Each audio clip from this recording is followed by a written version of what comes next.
The book of Genesis, chapter 1. In the beginning God created the heavens and the earth. Now the earth was formless and empty.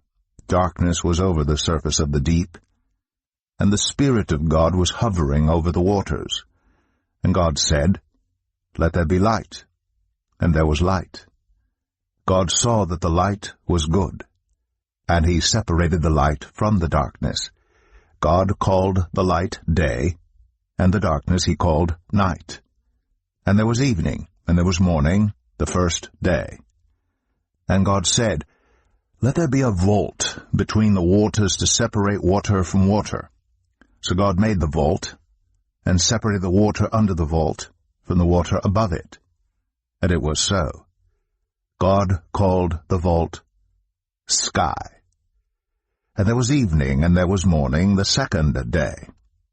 And God said, "Let the water under the sky be gathered to one place, and let dry ground appear." And it was so. God called the dry ground land, and the gathered waters he called seas. And God saw that it was good. Then God said, "Let the land produce vegetation, seed-bearing plants and trees on the land that bear fruit with seed in it according to their various kinds." And it was so. The land produced vegetation, plants bearing seed according to their kinds, and trees bearing fruit with seed in it according to their kinds. And God saw that it was good. And there was evening, and there was morning, the third day. And God said, "Let there be lights in the vault of the sky to separate the day from the night, and let them serve as signs to mark sacred times and days and years. And let them be lights in the vault of the sky to give light on the earth." And it was so. God made two great lights, the greater light to govern the day, and the lesser light to govern the night. He also made the stars. God set them in the vault of the sky to give light on the earth, to govern the day and the night, and to separate light from darkness. And God saw that it was good. And there was evening, and there was morning, the fourth day. And God said, "Let the water teem with living creatures, and let birds fly above the earth across the vault of the sky." So God created the great creatures of the sea, and every living thing with which the water teems and that moves about in it, according to their kinds, and every winged bird according to its kind. And God saw that it was good. God blessed them and said, "Be fruitful, and increase in number, and fill the water in the seas, and let the birds increase on the earth." And there was evening, and there was morning, the fifth day. And God said, "Let the land produce living creatures, according to their kinds, the livestock, the creatures that move along the ground, and the wild animals, each according to its kind." And it was so. God made the wild animals according to their kinds, the livestock according to their kinds, and all the creatures that move along the ground according to their kinds. And God saw that it was good. Then God said, "Let us make mankind in our image, in our likeness, so that they may rule over the fish in the sea and the birds in the sky, over the livestock and all the wild animals, and over all the creatures that move along the ground." So God created mankind in his own image. In the image of God he created them. Male and female he created them. God blessed them and said to them, "Be fruitful and increase in number, fill the earth and subdue it, rule over the fish in the sea and the birds in the sky, and over every living creature that moves on the ground." Then God said, "I give you every seed-bearing plant on the face of the whole earth, and every tree that has fruit with seed in it. They will be yours for food. And to all the beasts of the earth, and all the birds in the sky, and all the creatures that move along the ground, everything that has the breath of life in it, I give every green plant for food." And it was so. God saw all that he had made, and it was very good. And there was evening, and there was morning, the sixth day. Genesis 2. Thus the heavens and the earth were completed in all their vast array. By the seventh day God had finished the work he had been doing. So on the seventh day he rested from all his work. Then God blessed the seventh day and made it holy, because on it he rested from all the work of creating that he had done. This is the account of the heavens and the earth when they were created, when the Lord God made the earth and the heavens. Now no shrub had yet appeared on the earth, and no plant had yet sprung up, for the Lord God had not sent rain on the earth, and there was no one to work the ground. But streams came up from the earth and watered the whole surface of the ground. Then the Lord God formed a man from the dust of the ground, and breathed into his nostrils the breath of life, and the man became a living being. Now the Lord God had planted a garden in the east, in Eden, and there he put the man he had formed. The Lord God made all kinds of trees grow out of the ground, trees that were pleasing to the eye and good for food. In the middle of the garden were the tree of life, and the tree of the knowledge of good and evil. A river, watering the garden, flowed from Eden. From there it was separated into 4 headwaters. The name of the first is the Pishon. It winds through the entire land of Havilah, where there is gold. The gold of that land is good. Aromatic, resin, and onyx are also there. The name of the second river is the Gihon. It winds through the entire land of Cush. The name of the third river is the Tigris. It runs along the east side of Ashur. And the fourth river is the Euphrates. The Lord God took the man and put him in the Garden of Eden to work it and take care of it. And the Lord God commanded the man, "You are free to eat from any tree in the garden, but you must not eat from the tree of the knowledge of good and evil, for when you eat from it, you will certainly die." The Lord God said, "It is not good for the man to be alone. I will make a helper suitable for him." Now the Lord God had formed out of the ground all the wild animals and all the birds in the sky. He brought them to the man to see what he would name them.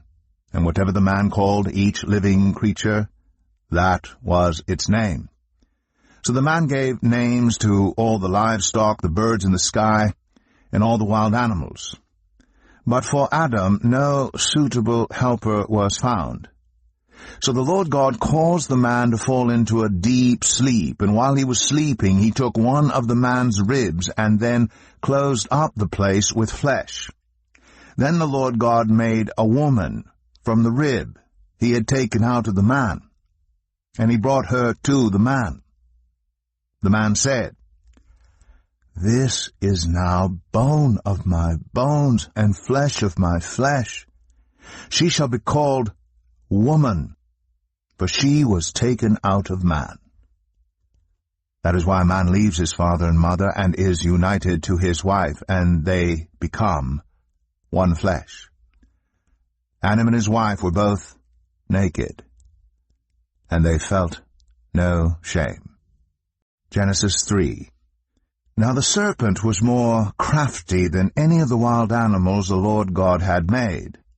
He said to the woman, "Did God really say, 'You must not eat from any tree in the garden'?" The woman said to the serpent, "We may eat fruit from the trees in the garden, but God did say, 'You must not eat fruit from the tree that is in the middle of the garden, and you must not touch it, or you will die.' You will not certainly die." The serpent said to the woman, "For God knows that when you eat from it, your eyes will be opened, and you will be like God, knowing good and evil." When the woman saw that the fruit of the tree was good for food, and pleasing to the eye, and also desirable for gaining wisdom, she took some and ate it. She also gave some to her husband who was with her, and he ate it. Then the eyes of both of them were opened, and they realized they were naked. So they sewed fig leaves together and made coverings for themselves. Then the man and his wife heard the sound of the Lord God as he was walking in the garden in the cool of the day, and they hid from the Lord God among the trees of the garden. But the Lord God called to the man, "Where are you?" He answered, "I heard you in the garden, and I was afraid because I was naked, so I hid." And he said, "Who told you that you were naked? Have you eaten from the tree that I commanded you not to eat from?" The man said, "The woman you put here with me, she gave me some fruit from the tree, and I ate it." Then the Lord God said to the woman, "What is this you have done?" The woman said, "The serpent deceived me, and I ate." So the Lord God said to the serpent, "Because you have done this, cursed are you above all livestock and all wild animals. You will crawl on your belly, and you will eat dust all the days of your life. And I will put enmity between you and the woman, and between your offspring and hers. He will crush your head, and you will strike his heel." To the woman he said, "I will make your pains in childbearing very severe. With painful labor you will give birth to children. Your desire will be for your husband, and he will rule over you." To Adam he said, "Because you listened to your wife and ate fruit from the tree about which I commanded you, you must not eat from it. Cursed is the ground because of you. Through painful toil you will eat food from it all the days of your life. It will produce thorns and thistles for you, and you will eat the plants of the field. By the sweat of your brow you will eat your food until you return to the ground, since from it you were taken. For dust you are, and to dust you will return." Adam named his wife Eve, because she would become the mother of all the living. The Lord God made garments of skin for Adam and his wife, and clothed them. And the Lord God said, "The man has now become like one of us, knowing good and evil. He must not be allowed to reach out his hand and take also from the tree of life and eat and live forever." So the Lord God banished him from the Garden of Eden to work the ground from which he had been taken. After he drove the man out, he placed on the east side of the Garden of Eden cherubim, and a flaming sword flashing back and forth to guard the way to the tree of life.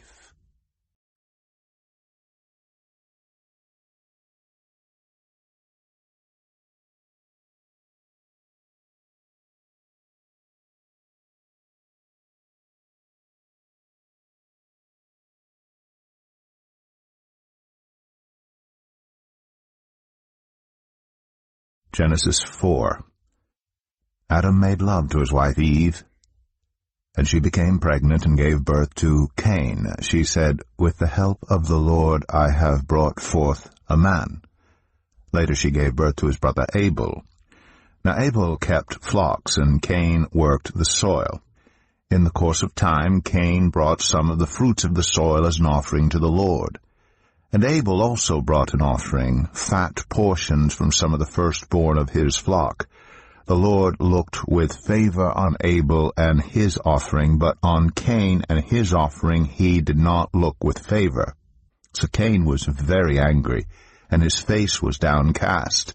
Then the Lord said to Cain, "Why are you angry? Why is your face downcast? If you do what is right, will you not be accepted? But if you do not do what is right, sin is crouching at your door. It desires to have you, but you must rule over it." Now Cain said to his brother Abel, "Let's go out to the field." While they were in the field, Cain attacked his brother Abel and killed him. Then the Lord said to Cain, "Where is your brother Abel?" "I don't know," he replied. "Am I my brother's keeper?" The Lord said, "What have you done? Listen. Your brother's blood cries out to me from the ground. Now you are under a curse and driven from the ground, which opened its mouth to receive your brother's blood from your hand. When you work the ground, it will no longer yield its crops for you. You will be a restless wanderer on the earth. Cain said to the Lord, My punishment is more than I can bear. Today you are driving me from the land, and I will be hidden from your presence. I will be a restless wanderer on the earth, and whoever finds me will kill me.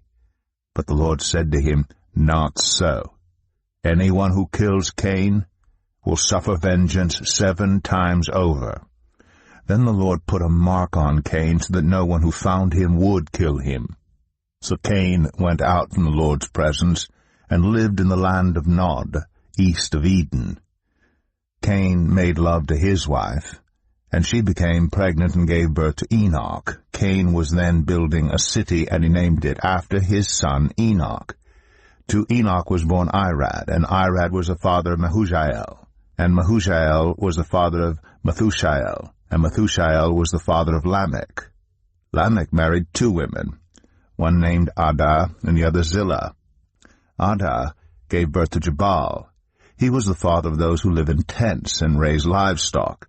His brother's name was Jubal. He was the father of all who play stringed instruments and pipes. Zillah also had a son, Tubal-Cain, who forged all kinds of tools out of bronze and iron. Tubal-Cain's sister was Naamah. Lamech said to his wives, Adah and Zillah, listen to me. Wives of Lamech, hear my words. I have killed a man for wounding me, a young man for injuring me. If Cain is avenged 7 times, then Lamech 77 times. Adam made love to his wife again, and she gave birth to a son and named him Seth, saying, God has granted me another child in place of Abel, since Cain killed him. Seth also had a son, and he named him Enosh. At that time, people began to call on the name of the Lord. Genesis 5. This is the written account of Adam's family line. When God created mankind, he made them in the likeness of God. He created them male and female and blessed them, and he named them mankind when they were created. When Adam had lived 130 years, he had a son in his own likeness, in his own image, and he named him Seth. After Seth was born, Adam lived 800 years and had other sons and daughters. Altogether, Adam lived a total of 930 years, and then he died. When Seth had lived 105 years, he became the father of Enosh. After he became the father of Enosh, Seth lived 807 years and had other sons and daughters. Altogether, Seth lived a total of 912 years, and then he died. When Enosh had lived 90 years, he became the father of Kenan. After he became the father of Kenan, Enosh lived 815 years and had other sons and daughters. Altogether, Enosh lived a total of 905 years, and then he died. When Kenan had lived 70 years, he became the father of Mahalalel. After he became the father of Mahalalel, Kenan lived 840 years and had other sons and daughters. Altogether, Kenan lived a total of 910 years, and then he died. When Mahalalel had lived 65 years, he became the father of Jared. After he became the father of Jared, Mahalalel lived 830 years and had other sons and daughters. Altogether, Mahalalel lived a total of 895 years, and then he died. When Jared had lived 162 years, he became the father of Enoch. After he became the father of Enoch, Jared lived 800 years and had other sons and daughters. Altogether, Jared lived a total of 962 years, and then he died. When Enoch had lived 65 years, he became the father of Methuselah. After he became the father of Methuselah, Enoch walked faithfully with God 300 years and had other sons and daughters. Altogether, Enoch lived a total of 365 years. Enoch walked faithfully with God. Then he was no more, because God took him away. When Methuselah had lived 187 years, he became the father of Lamech. After he became the father of Lamech, Methuselah lived 782 years and had other sons and daughters. Altogether, Methuselah lived a total of 969 years, and then he died. When Lamech had lived 182 years, he had a son. He named him Noah, and said, He will comfort us in the labor and painful toil of our hands caused by the ground the Lord has cursed. After Noah was born, Lamech lived 595 years and had other sons and daughters. Altogether Lamech lived a total of 777 years, and then he died. After Noah was 500 years old, he became the father of Shem, Ham, and Japheth. Genesis 6. When human beings began to increase in number on the earth and daughters were born to them, the sons of God saw that the daughters of humans were beautiful, and they married any of them they chose. Then the Lord said, My spirit will not contend with humans forever, for they are mortal. Their days will be 120 years. The Nephilim were on the earth in those days, and also afterward, when the sons of God went to the daughters of humans, and had children by them. They were the heroes of old, men of renown. The Lord saw how great the wickedness of the human race had become on the earth, and that every inclination of the thoughts of the human heart were only evil all the time. The Lord regretted that he had made human beings on the earth, and his heart was deeply troubled. So the Lord said, I will wipe from the face of the earth the human race I have created, and with them the animals, the birds, and the creatures that move along the ground, for I regret that I have made them. But Noah found favor in the eyes of the Lord. This is the account of Noah and his family. Noah was a righteous man, blameless among the people of his time, and he walked faithfully with God. Noah had 3 sons, Shem, Ham, and Japheth. Now the earth was corrupt in God's sight, and was full of violence. God saw how corrupt the earth had become, for all the people on earth had corrupted their ways. So God said to Noah, I am going to put an end to all people, for the earth is filled with violence because of them. I am surely going to destroy both them and the earth. So make yourself an ark of cypress wood, make rooms in it, and coat it with pitch inside and out. This is how you are to build it. The ark is to be 300 cubits long, 50 cubits wide, and 30 cubits high. Make a roof for it, leaving below the roof an opening 1 cubit high all around. Put a door in the side of the ark, and make lower, middle, and upper decks. I'm going to bring flood waters on the earth to destroy all life under the heavens, every creature that has the breath of life in it. Everything on earth will perish. But I will establish my covenant with you, and you will enter the ark, you and your sons and your wife and your sons' wives with you. You are to bring into the ark 2 of all living creatures, male and female, to keep them alive with you. 2 of every kind of bird, of every kind of animal, and of every kind of creature that moves along the ground will come to you to be kept alive. You are to take every kind of food that is to be eaten and store it away as food for you and for them. Noah did everything just as God commanded him. Genesis 7. The Lord then said to Noah, Go into the ark, you and your whole family, because I have found you righteous in this generation. Take with you 7 pairs of every kind of clean animal, a male and its mate, and 1 pair of every kind of unclean animal, a male and its mate, and also 7 pairs of every kind of bird, male and female, to keep their various kinds alive throughout the earth. 7 days from now I will send rain on the earth for 40 days and 40 nights, and I will wipe from the face of the earth every living creature I have made. And Noah did all that the Lord commanded him. Noah was 600 years old when the flood waters came on the earth. And Noah and his sons and his wife and his sons' wives entered the ark to escape the waters of the flood. Pairs of clean and unclean animals, of birds, and of all creatures that moved along the ground, male and female, came to Noah and entered the ark, as God had commanded Noah. And after the 7 days the flood waters came on the earth. In the 600th year of Noah's life, on the 17th day of the 2nd month, on that day all the springs of the great deep burst forth, and the floodgates of the heavens were open, and rain fell on the earth 40 days and 40 nights. On that very day Noah and his sons Shem, Ham, and Japheth, together with his wife, and the wives of his 3 sons entered the ark. They had with them every wild animal according to its kind, all livestock according to their kinds, every creature that moves along the ground according to its kind, and every bird according to its kind, everything with wings. Pairs of all creatures that have the breath of life in them came to Noah and entered the ark. The animals going in were male and female of every living thing as God had commanded Noah. Then the Lord shut him in. For 40 days the flood kept coming on the earth, and as the waters increased, they lifted the ark high above the earth. The waters rose and increased greatly on the earth, and the ark floated on the surface of the water. They rose greatly on the earth, and all the high mountains under the entire heavens were covered. The waters rose and covered the mountains to a depth of more than 15 cubits.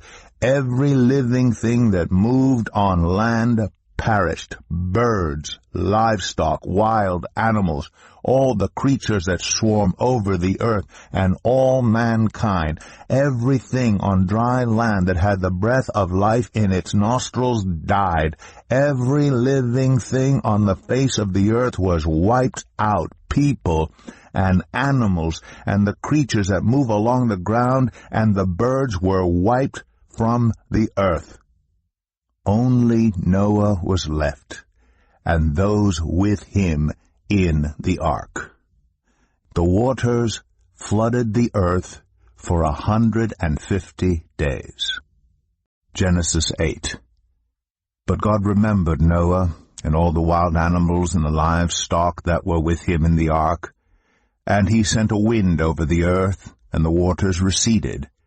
Now the springs of the deep and the floodgates of the heavens had been closed, and the rain had stopped falling from the sky.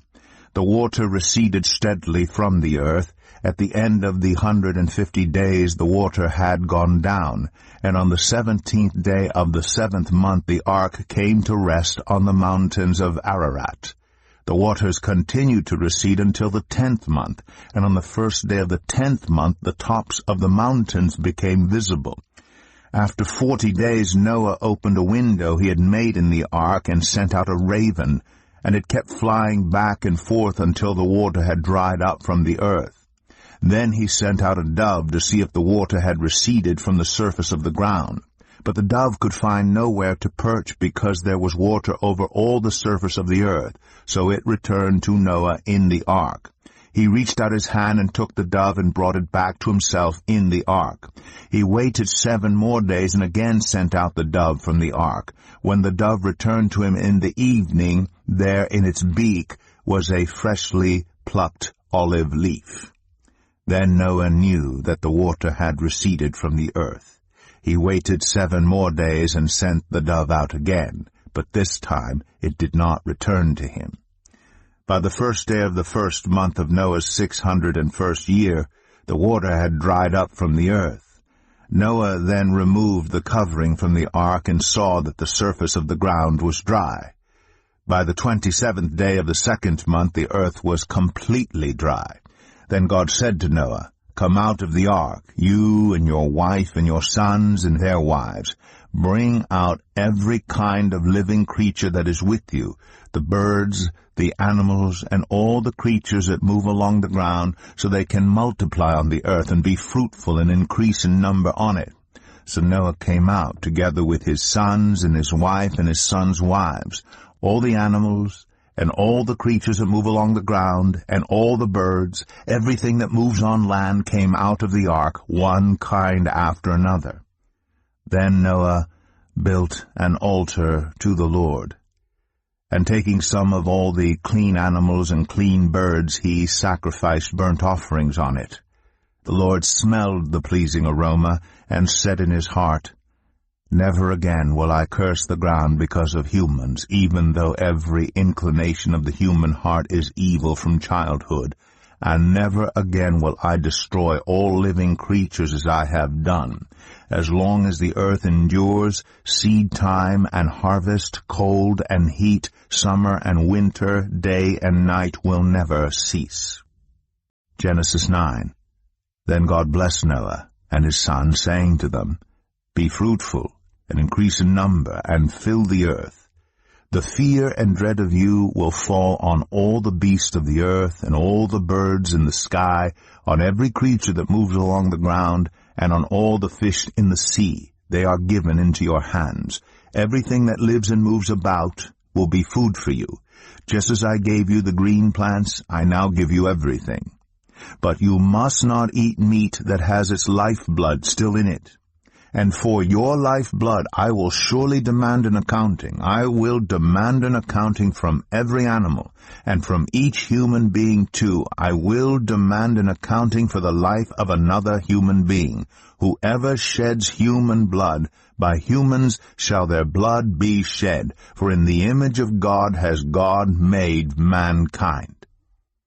As for you, be fruitful and increase in number. Multiply on the earth and increase upon it.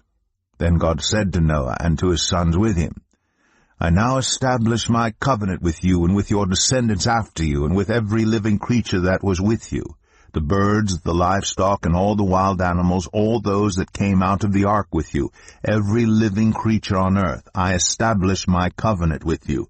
Never again will all life be destroyed by the waters of a flood. Never again will there be a flood to destroy the earth. And God said, This is the sign of the covenant I am making between me and you and every living creature with you, a covenant for all generations to come. I have set my rainbow in the clouds, and it will be the sign of the covenant between me and the earth.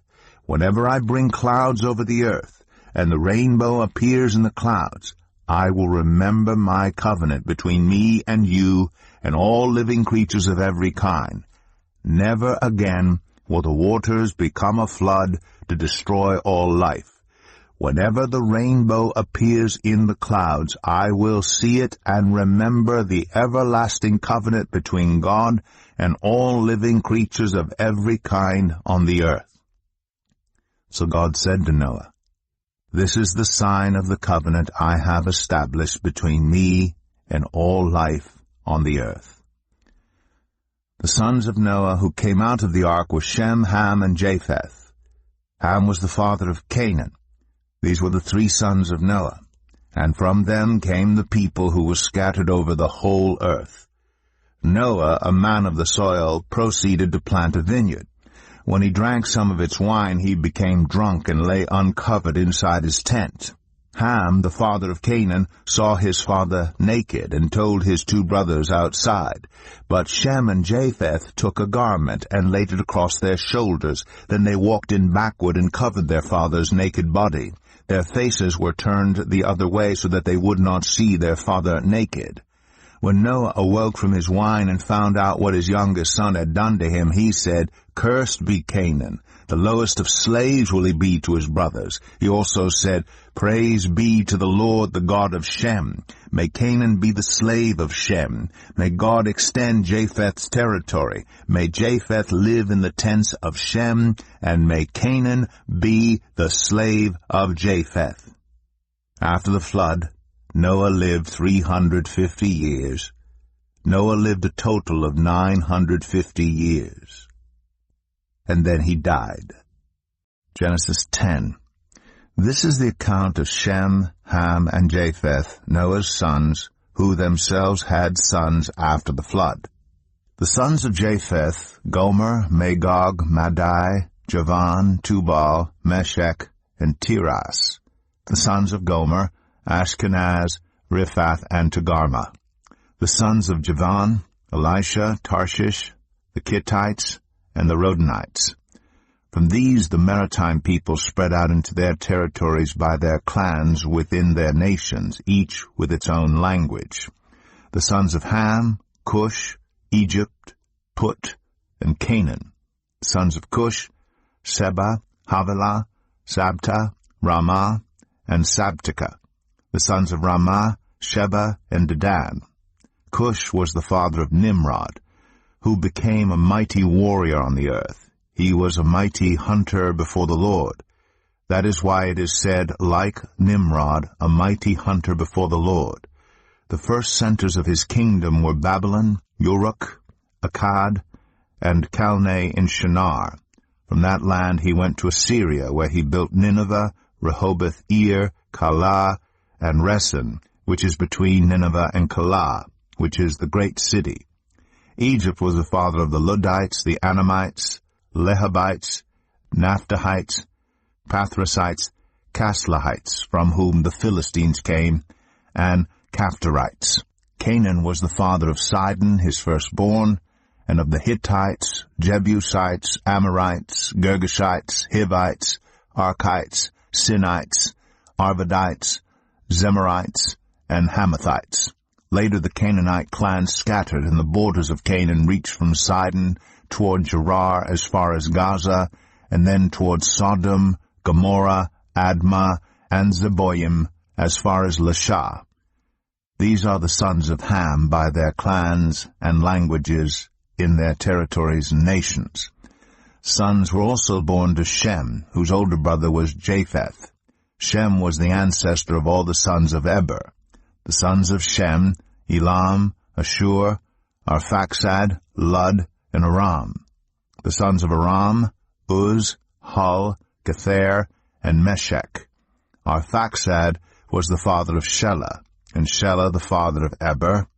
2 sons were born to Eber. One was named Peleg, because in his time the earth was divided. His brother was named Joktan. Joktan was the father of Almadad, Shalef, Hazarmaveth, Jerah, Adoram, Uzal, Diklah, Obal, Abimael, Sheba, Ophir, Havilah, and Jobab. All these were sons of Joktan. The region where they lived stretched from Mesha towards Saphar, in the eastern hill country. These are the sons of Shem by their clans and languages in their territories and nations. These are the clans of Noah's sons, according to their lines of descent within their nations. From these the nations spread out over the earth after the flood. Genesis 11. Now the whole world had one language and a common speech. As people moved eastward, they found a plain in Shinar and settled there. They said to each other, "Come, let's make bricks and bake them thoroughly." They used brick instead of stone and tar for mortar. Then they said, "Come, let us build ourselves a city with a tower that reaches to the heavens, so that we may make a name for ourselves. Otherwise we will be scattered over the face of the whole earth." But the Lord came down to see the city and the tower the people were building. The Lord said, "If as one people speaking the same language they have begun to do this, then nothing they plan to do will be impossible for them. Come, let us go down and confuse their language so they will not understand each other." So the Lord scattered them from there over all the earth, and they stopped building the city. That is why it was called Babel, because there the Lord confused the language of the whole world. From there the Lord scattered them over the face of the whole earth. This is the account of Shem's family line. 2 years after the flood, when Shem was 100 years old, he became the father of Arphaxad. And after he became the father of Arphaxad, Shem lived 500 years and had other sons and daughters. When Arphaxad had lived 35 years, he became the father of Shelah. And after he became the father of Shelah, Arphaxad lived 403 years and had other sons and daughters. When Shelah had lived 30 years, he became the father of Eber. And after he became the father of Eber, Shelah lived 403 years and had other sons and daughters. When Eber had lived 34 years, he became the father of Peleg. And after he became the father of Peleg, Eber lived 430 years and had other sons and daughters. When Peleg had lived 30 years, he became the father of Reu. And after he became the father of Reu, Peleg lived 209 years and had other sons and daughters. When Reu had lived 32 years, he became the father of Serug. And after he became the father of Serug, Reu lived 207 years and had other sons and daughters.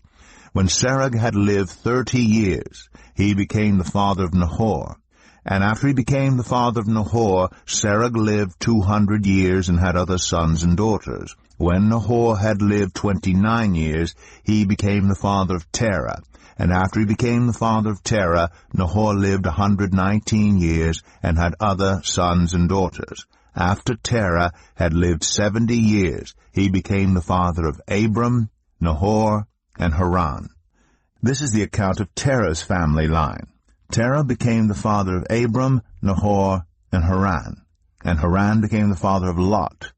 While his father Terah was still alive, Haran died in Ur of the Chaldeans in the land of his birth.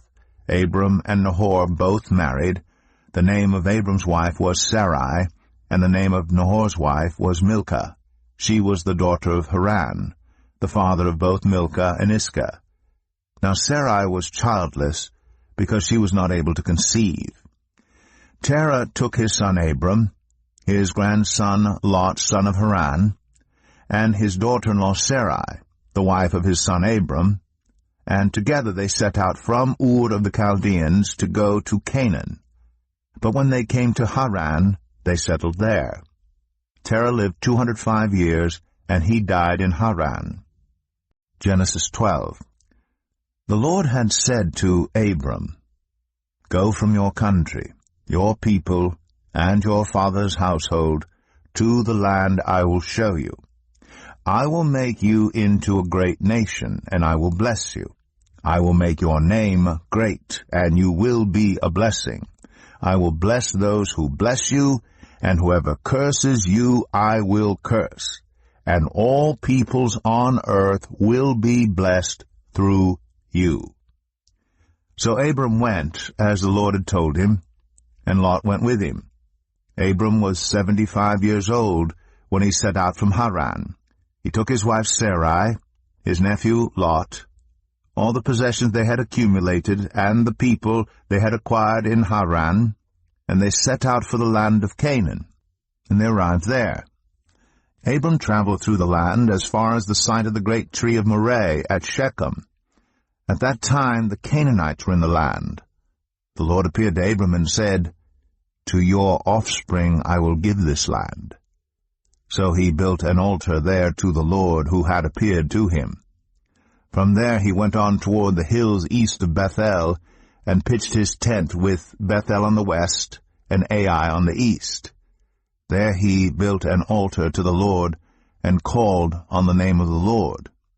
Then Abram set out and continued toward the Negev.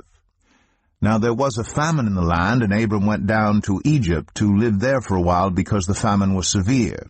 As he was about to enter Egypt, he said to his wife Sarai, "I know what a beautiful woman you are. When the Egyptians see you, they will say, 'This is his wife.' Then they will kill me, but will let you live. Say you are my sister, so that I will be treated well for your sake, and my life will be spared because of you." When Abram came to Egypt, the Egyptians saw that Sarai was a very beautiful woman. And when Pharaoh's officials saw her, they praised her to Pharaoh, and she was taken into his palace. He treated Abram well for her sake, and Abram acquired sheep and cattle, male and female donkeys, male and female servants, and camels. But the Lord inflicted serious diseases on Pharaoh and his household because of Abram's wife Sarai. So Pharaoh summoned Abram. "What have you done to me?" he said. "Why didn't you tell me she was your wife? Why did you say, 'She is my sister,' so that I took her to be my wife? Now then, here is your wife. Take her and go." Then Pharaoh gave orders about Abram to his men, and they sent him on his way with his wife and everything he had. Genesis 13. So Abram went up from Egypt to the Negev with his wife and everything he had, and Lot went with him. Abram had become very wealthy in livestock and in silver and gold. From the Negev he went from place to place until he came to Bethel, to the place between Bethel and Ai where his tent had been earlier, and where he had first built an altar. There Abram called on the name of the Lord. Now Lot, who was moving about with Abram, also had flocks and herds and tents. But the land could not support them while they stayed together, for their possessions were so great that they were not able to stay together. And quarreling arose between Abram's herders and Lot's. The Canaanites and the Perizzites were also living in the land at that time. So Abram said to Lot, Let's not have any quarreling between you and me, or between your herders and mine, for we are close relatives. Is not the whole land before you? Let's part company. If you go to the left, I'll go to the right. If you go to the right, I'll go to the left. Lot looked around and saw that the whole plain of the Jordan toward Zoar was well watered, like the garden of the Lord, like the land of Egypt. This was before the Lord destroyed Sodom and Gomorrah. So Lot chose for himself the whole plain of the Jordan and set out toward the east. The two men parted company.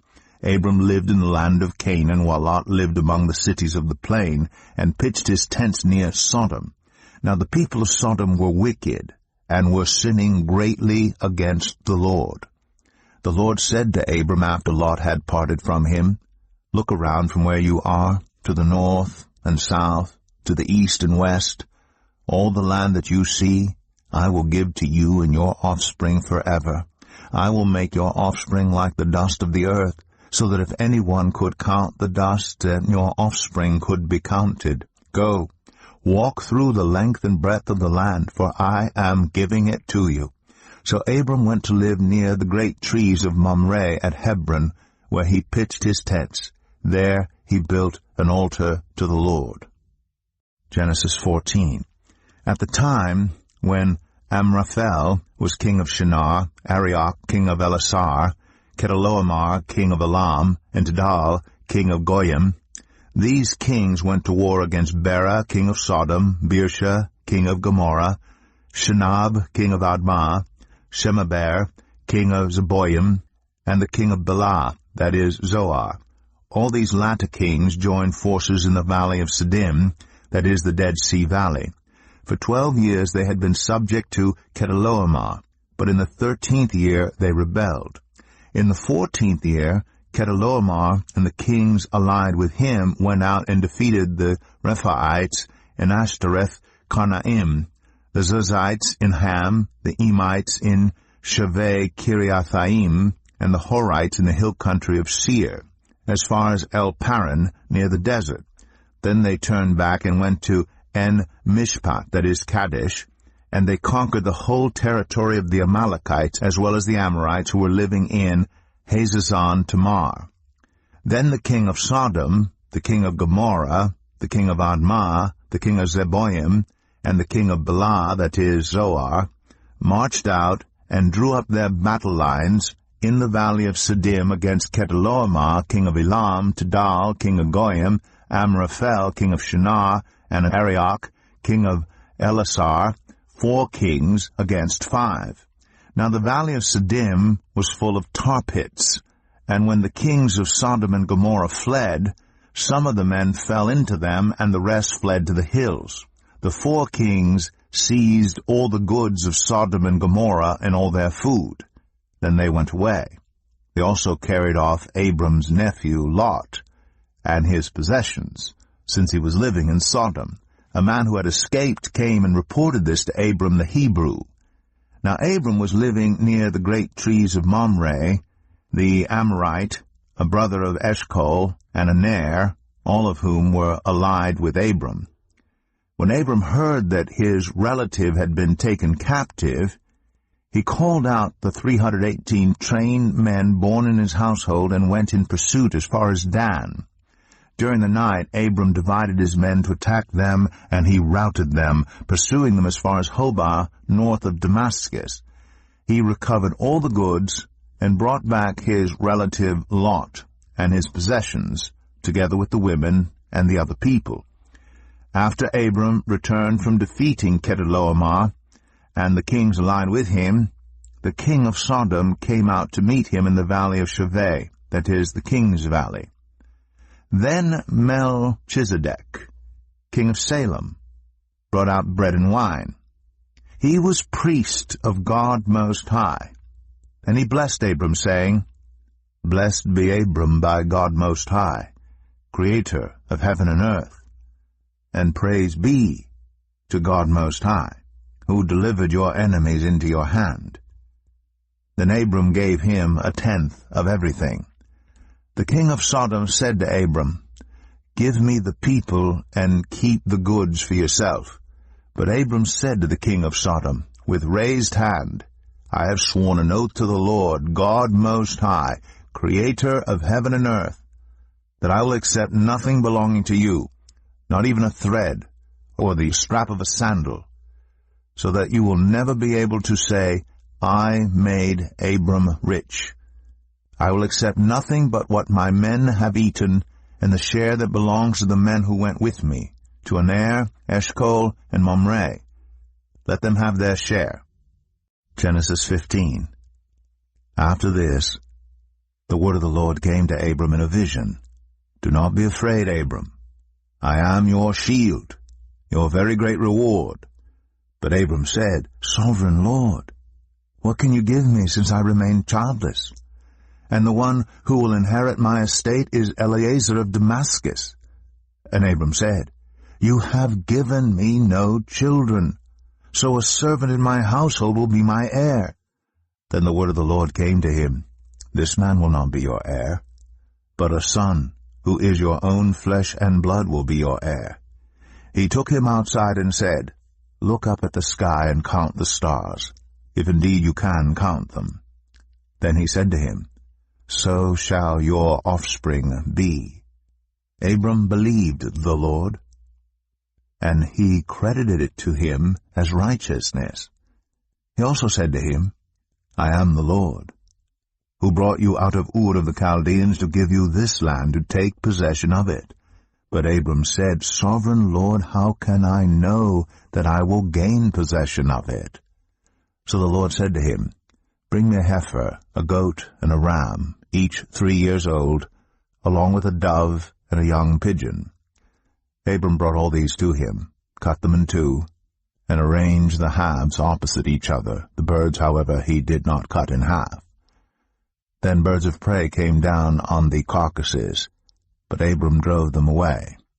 As the sun was setting, Abram fell into a deep sleep, and a thick and dreadful darkness came over him. Then the Lord said to him, Know for certain that for 400 years your descendants will be strangers in a country not their own, and that they will be enslaved and mistreated there. But I will punish the nation they serve as slaves, and afterward they will come out with great possessions. You, however, will go to your ancestors in peace and be buried at a good old age. In the 4th generation your descendants will come back here, for the sin of the Amorites has not yet reached its full measure. When the sun had set and darkness had fallen, a smoking fire pot with a blazing torch appeared and passed between the pieces. On that day the Lord made a covenant with Abram and said, To your descendants I give this land, from the Wadi of Egypt to the great river the Euphrates, the land of the Kenites, Kenizzites, Cadmonites, Hittites, Perizzites, Rephaites, Amorites, Canaanites, Girgashites, and Jebusites. Genesis 16. Now Sarai, Abram's wife, had borne him no children, but she had an Egyptian slave named Hagar. So she said to Abram, The Lord has kept me from having children. Go sleep with my slave. Perhaps I can build a family through her. Abram agreed to what Sarai said. So after Abram had been living in Canaan 10 years, Sarai his wife took her Egyptian slave Hagar and gave her to a husband to be his wife. He slept with Hagar, and she conceived. When she knew she was pregnant, she began to despise her mistress. Then Sarai said to Abram, You are responsible for the wrong I am suffering. I put my slave in your arms, and now that she knows she is pregnant, she despises me. May the Lord judge between you and me. Your slave is in your hands, Abram said. Do with her whatever you think best. Then Sarai mistreated Hagar, so she fled from her. The angel of the Lord found Hagar near a spring in the desert. It was the spring that is beside the road to Shur, and he said, Hagar, slave of Sarai, where have you come from? And where are you going? I'm running away from my mistress Sarai, she answered. Then the angel of the Lord told her, Go back to your mistress and submit to her. The angel added, I will increase your descendants so much that they will be too numerous to count. The angel of the Lord also said to her, You are now pregnant, and you will give birth to a son. You shall name him Ishmael, for the Lord has heard of your misery. He will be a wild donkey of a man. His hand will be against everyone, and everyone's hand against him, and he will live in hostility toward all his brothers. She gave this name to the Lord who spoke to her. You are the God who sees me, for she said, I have now seen the one who sees me. That is why the well was called Beer Lahai Roi. It is still there, between Kadesh and Bered. So Hagar bore Abram a son, and Abram gave the name Ishmael to the son she had born. Abram was 86 years old when Hagar bore him Ishmael. Genesis 17. When Abram was 99 years old, the Lord appeared to him and said, I am God Almighty. Walk before me faithfully and be blameless. Then I will make my covenant between me and you, and will greatly increase your numbers. Abram fell face down, and God said to him, As for me, this is my covenant with you. You will be the father of many nations. No longer will you be called Abram. Your name will be Abraham, for I have made you a father of many nations. I will make you very fruitful. I will make nations of you, and kings will come from you. I will establish my covenant as an everlasting covenant between me and you and your descendants after you for the generations to come, to be your God and the God of your descendants after you. The whole land of Canaan, where you now reside as a foreigner, I will give as an everlasting possession to you and your descendants after you, and I will be their God. Then God said to Abraham, As for you, you must keep my covenant, you and your descendants after you for the generations to come. This is my covenant with you and your descendants after you, the covenant you are to keep. Every male among you shall be circumcised. You are to undergo circumcision, and it will be the sign of the covenant between me and you. For the generations to come, every male among you who is 8 days old must be circumcised, including those born in your household or bought with money from a foreigner, those who are not your offspring. Whether born in your household or bought with your money, they must be circumcised. My covenant in your flesh is to be an everlasting covenant. Any uncircumcised male who has not been circumcised in the flesh will be cut off from his people. He has broken my covenant. God also said to Abraham, As for Sarai, your wife, you are no longer to call her Sarai. Her name will be Sarah. I will bless her, and will surely give you a son by her. I will bless her so that she will be the mother of nations. Kings of peoples will come from her. Abraham fell face down. He laughed and said to himself, Will a son be born to a man 100 years old? Will Sarah bear a child at the age of 90? And Abraham said to God, If only Ishmael might live under your blessing.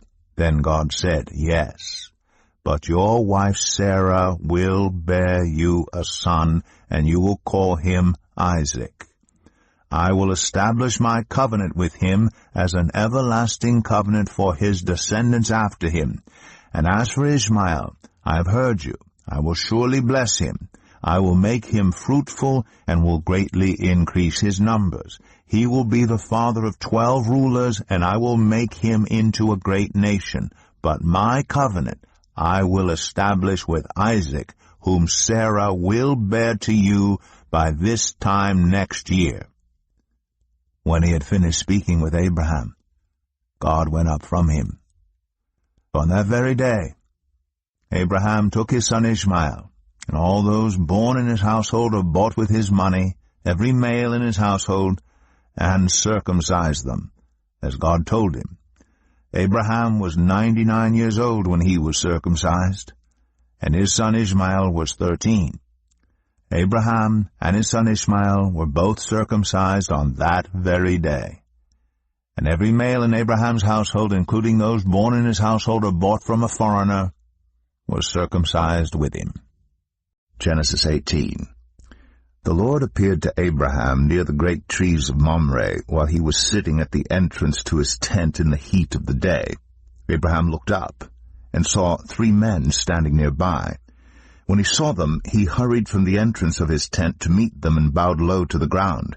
He said, "If I have found favor in your eyes, my lord, do not pass your servant by.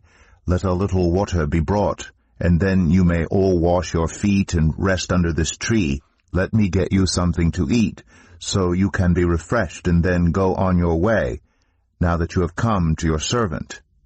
"Very well," they answered. "Do as you say." So Abraham hurried into the tent to Sarah. "Quick," he said, "get 3 seahs of the finest flour, and knead it, and bake some bread." Then he ran to the herd, and selected a choice tender calf, and gave it to a servant who hurried to prepare it. He then brought some curds and milk, and the calf that had been prepared, and set these before them. While they ate, he stood near them under a tree. "Where's your wife, Sarah?" they asked him. "There, in the tent," he said. Then one of them said, "I will surely return to you about this time next year, and Sarah, your wife, will have a son." Now Sarah was listening at the entrance to the tent, which was behind him. Abraham and Sarah were already very old, and Sarah was past the age of childbearing. So Sarah laughed to herself as she thought, "After I am worn out, and my Lord is old, will I now have this pleasure?" Then the Lord said to Abraham, "Why did Sarah laugh and say, 'Will I really have a child now that I'm old?'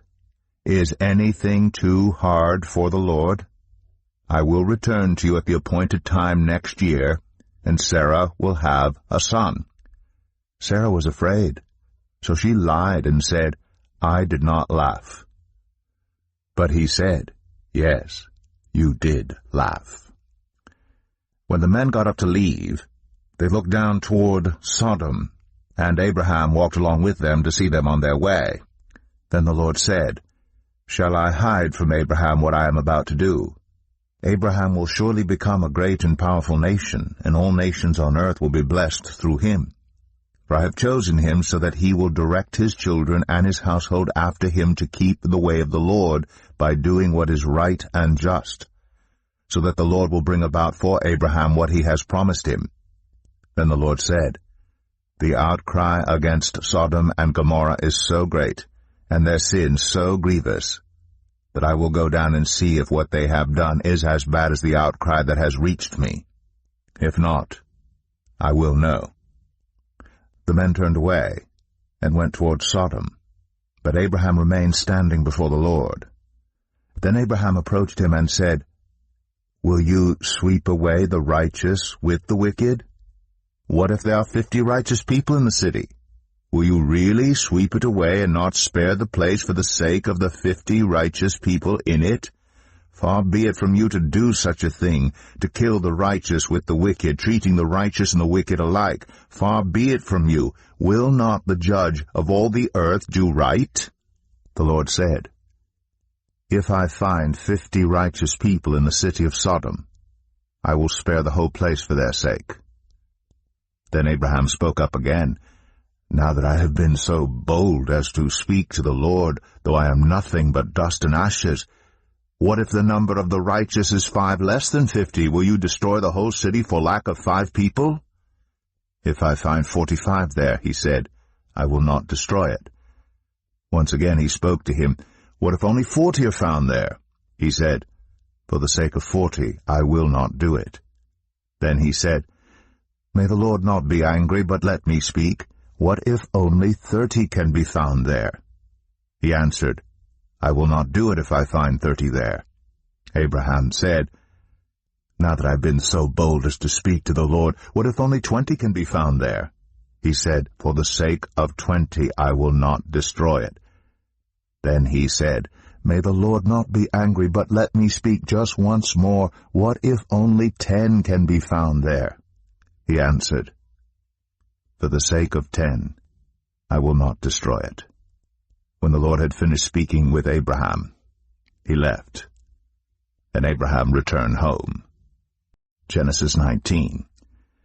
The 2 angels arrived at Sodom in the evening, and Lot was sitting in the gateway of the city.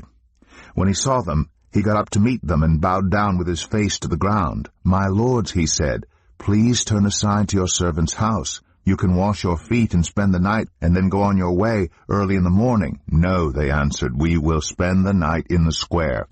But he insisted so strongly that they did go with him and entered his house. He prepared a meal for them, baking bread without yeast, and they ate. Before they had gone to bed, all the men from every part of the city of Sodom, both young and old, surrounded the house. They called to Lot, "Where are the men who came to you tonight?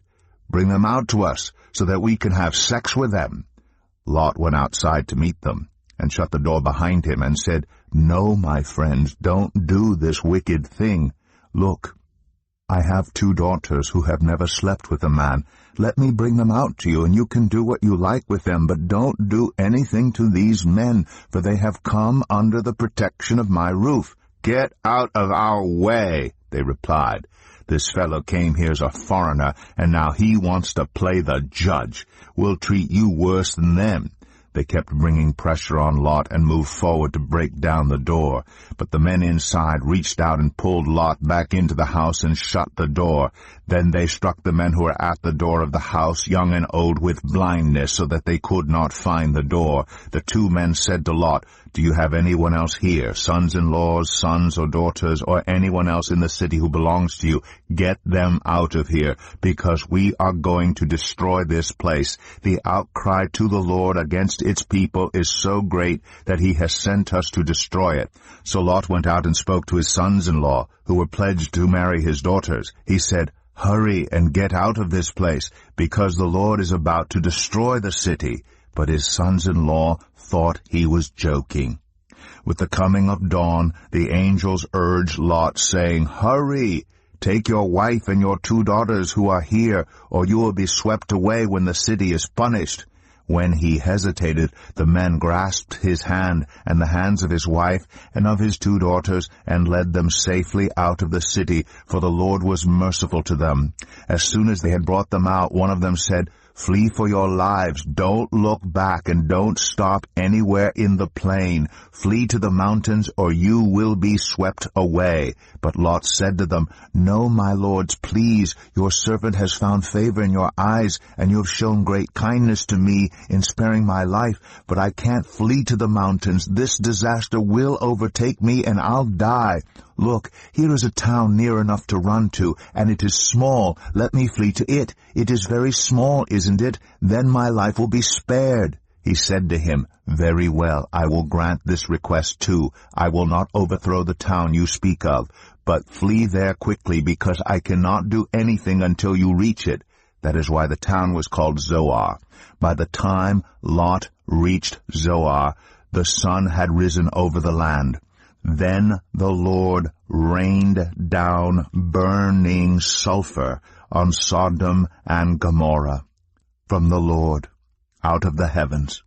Thus he overthrew those cities and the entire plain, destroying all those living in the cities and also the vegetation in the land.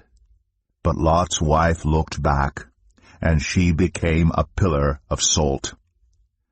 Early the next morning, Abraham got up and returned to the place where he had stood before the Lord. He looked down toward Sodom and Gomorrah, toward all the land of the plain, and he saw dense smoke rising from the land, like smoke from a furnace. So when God destroyed the cities of the plain, he remembered Abraham, and he brought Lot out of the catastrophe that overthrew the cities where Lot had lived. Lot and his 2 daughters left Zoar and settled in the mountains, for he was afraid to stay in Zoar. He and his 2 daughters lived in a cave. One day the older daughter said to the younger, "Our father is old, and there is no man around here to give us children, as is the custom all over the earth. Let's get our father to drink wine, and then sleep with him, and preserve our family line through our father." That night they got their father to drink wine, and the older daughter went in and slept with him. He was not aware of it when she lay down or when she got up. The next day the older daughter said to the younger, "Last night I slept with my father. Let's get him to drink wine again tonight, and you go in and sleep with him so we can preserve our family line through our father." So they got their father to drink wine that night also, and the younger daughter went in and slept with him. Again he was not aware of it when she lay down or when she got up. So both of Lot's daughters became pregnant by their father. The older daughter had a son, and she named him Moab. He is the father of the Moabites of today. The younger daughter also had a son, and she named him Ben-Ami. He is the father of the Ammonites of today. Genesis 20. Now Abraham moved on from there into the region of the Negev, and lived between Kadesh and Shur. For a while he stayed in Gerar, and there Abraham said of his wife Sarah, "She is my sister." Then Abimelech, king of Gerar, sent for Sarah and took her. But God came to Abimelech in a dream one night and said to him, "You are as good as dead because of the woman you have taken. She is a married woman." Now Abimelech had not gone near her, so he said, "Lord, will you destroy an innocent nation? Did he not say to me, 'She is my sister'? And didn't she also say, 'He is my brother'? I have done this with a clear conscience and clean hands." Then God said to him in the dream, "Yes, I know you did this with a clear conscience, and so I have kept you from sinning against me. That is why I did not let you touch her. Now return the man's wife, for he is a prophet, and he will pray for you, and you will live. But if you do not return her, you may be sure that you and all who belong to you will die." Early the next morning Abimelech summoned all his officials, and when he told them all that had happened, they were very much afraid. Then Abimelech called Abraham in and said, "What have you done to us? How have I wronged you that you have brought such great guilt upon me and my kingdom? You have done things to me that should never be done." And Abimelech asked Abraham, "What was your reason for doing this?" Abraham replied, "I said to myself, 'There is surely no fear of God in this place, and they will kill me because of my wife. Besides, she really is my sister, the daughter of my father, though not of my mother. And she became my wife. And when God had me wander from my father's household, I said to her, This is how you can show your love to me. Everywhere we go, say of me, he is my brother.' Then Abimelech brought sheep and cattle, and male and female slaves, and gave them to Abraham, and he returned Sarah his wife to him. And Abimelech said, 'My land is before you, live wherever you like.' To Sarah he said, 'I am giving your brother 1,000 shekels of silver. This is to cover the offense against you before all who are with you. You are completely vindicated.' Then Abraham prayed to God, and God healed Abimelech his wife, and his female slaves, so they could have children again. For the Lord had kept all the women in Abimelech's household from conceiving because of Abraham's wife Sarah. Genesis 21. Now the Lord was gracious to Sarah, as he had said. And the Lord did for Sarah what he had promised. Sarah became pregnant and bore a son to Abraham in his old age, at the very time God had promised him. Abraham gave the name Isaac to the son Sarah bore him. When his son Isaac was 8 days old, Abraham circumcised him as God commanded him. Abraham was 100 years old when his son Isaac was born to him. Sarah said, "God has brought me laughter, and everyone who hears about this will laugh with me." And she added, "Who would have said to Abraham that Sarah would nurse children?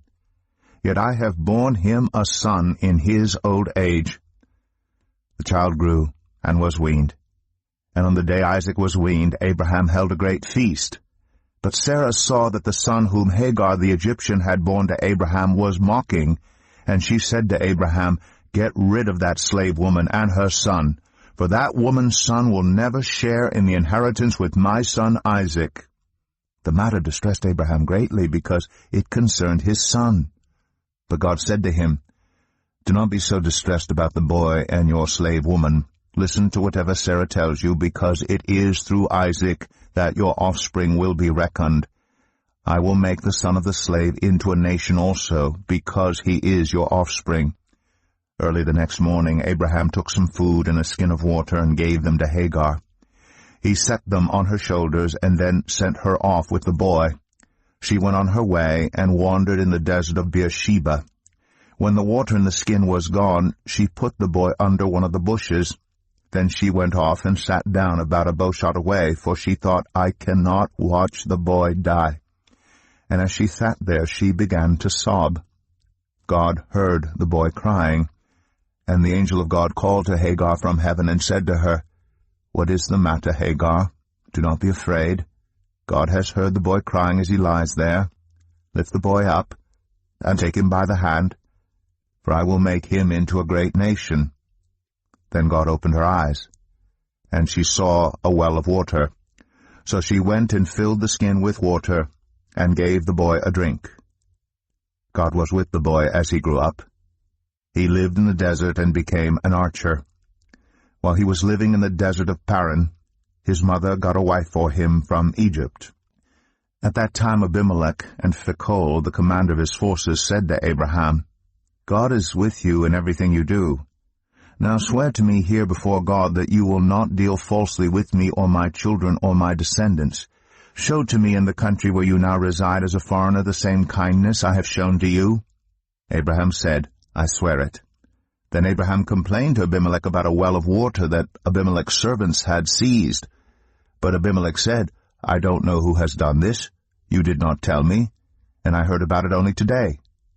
So Abraham brought sheep and cattle and gave them to Abimelech, and the two men made a treaty. Abraham set apart 7 ewe lambs from the flock. And Abimelech asked Abraham, "What is the meaning of these 7 ewe lambs you have set apart by themselves?" He replied, "Accept these 7 lambs from my hand as a witness that I dug this well."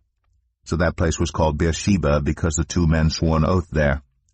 After the treaty had been made at Beersheba, Abimelech and Phicol, the commander of his forces, returned to the land of the Philistines. Abraham planted a tamarisk tree in Beersheba, and there he called on the name of the Lord, the eternal God. And Abraham stayed in the land of the Philistines for a long time. Genesis 22. Some time later, God tested Abraham. He said to him, "Abraham." "Here I am," he replied.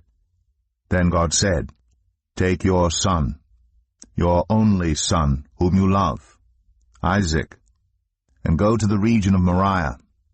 Sacrifice him there as a burnt offering on a mountain I will show you." Early the next morning Abraham got up and loaded his donkey. He took with him 2 of his servants and his son Isaac. When he had cut enough wood for the burnt offering, he set out for the place God had told him about. On the 3rd day, Abraham looked up and saw the place in the distance.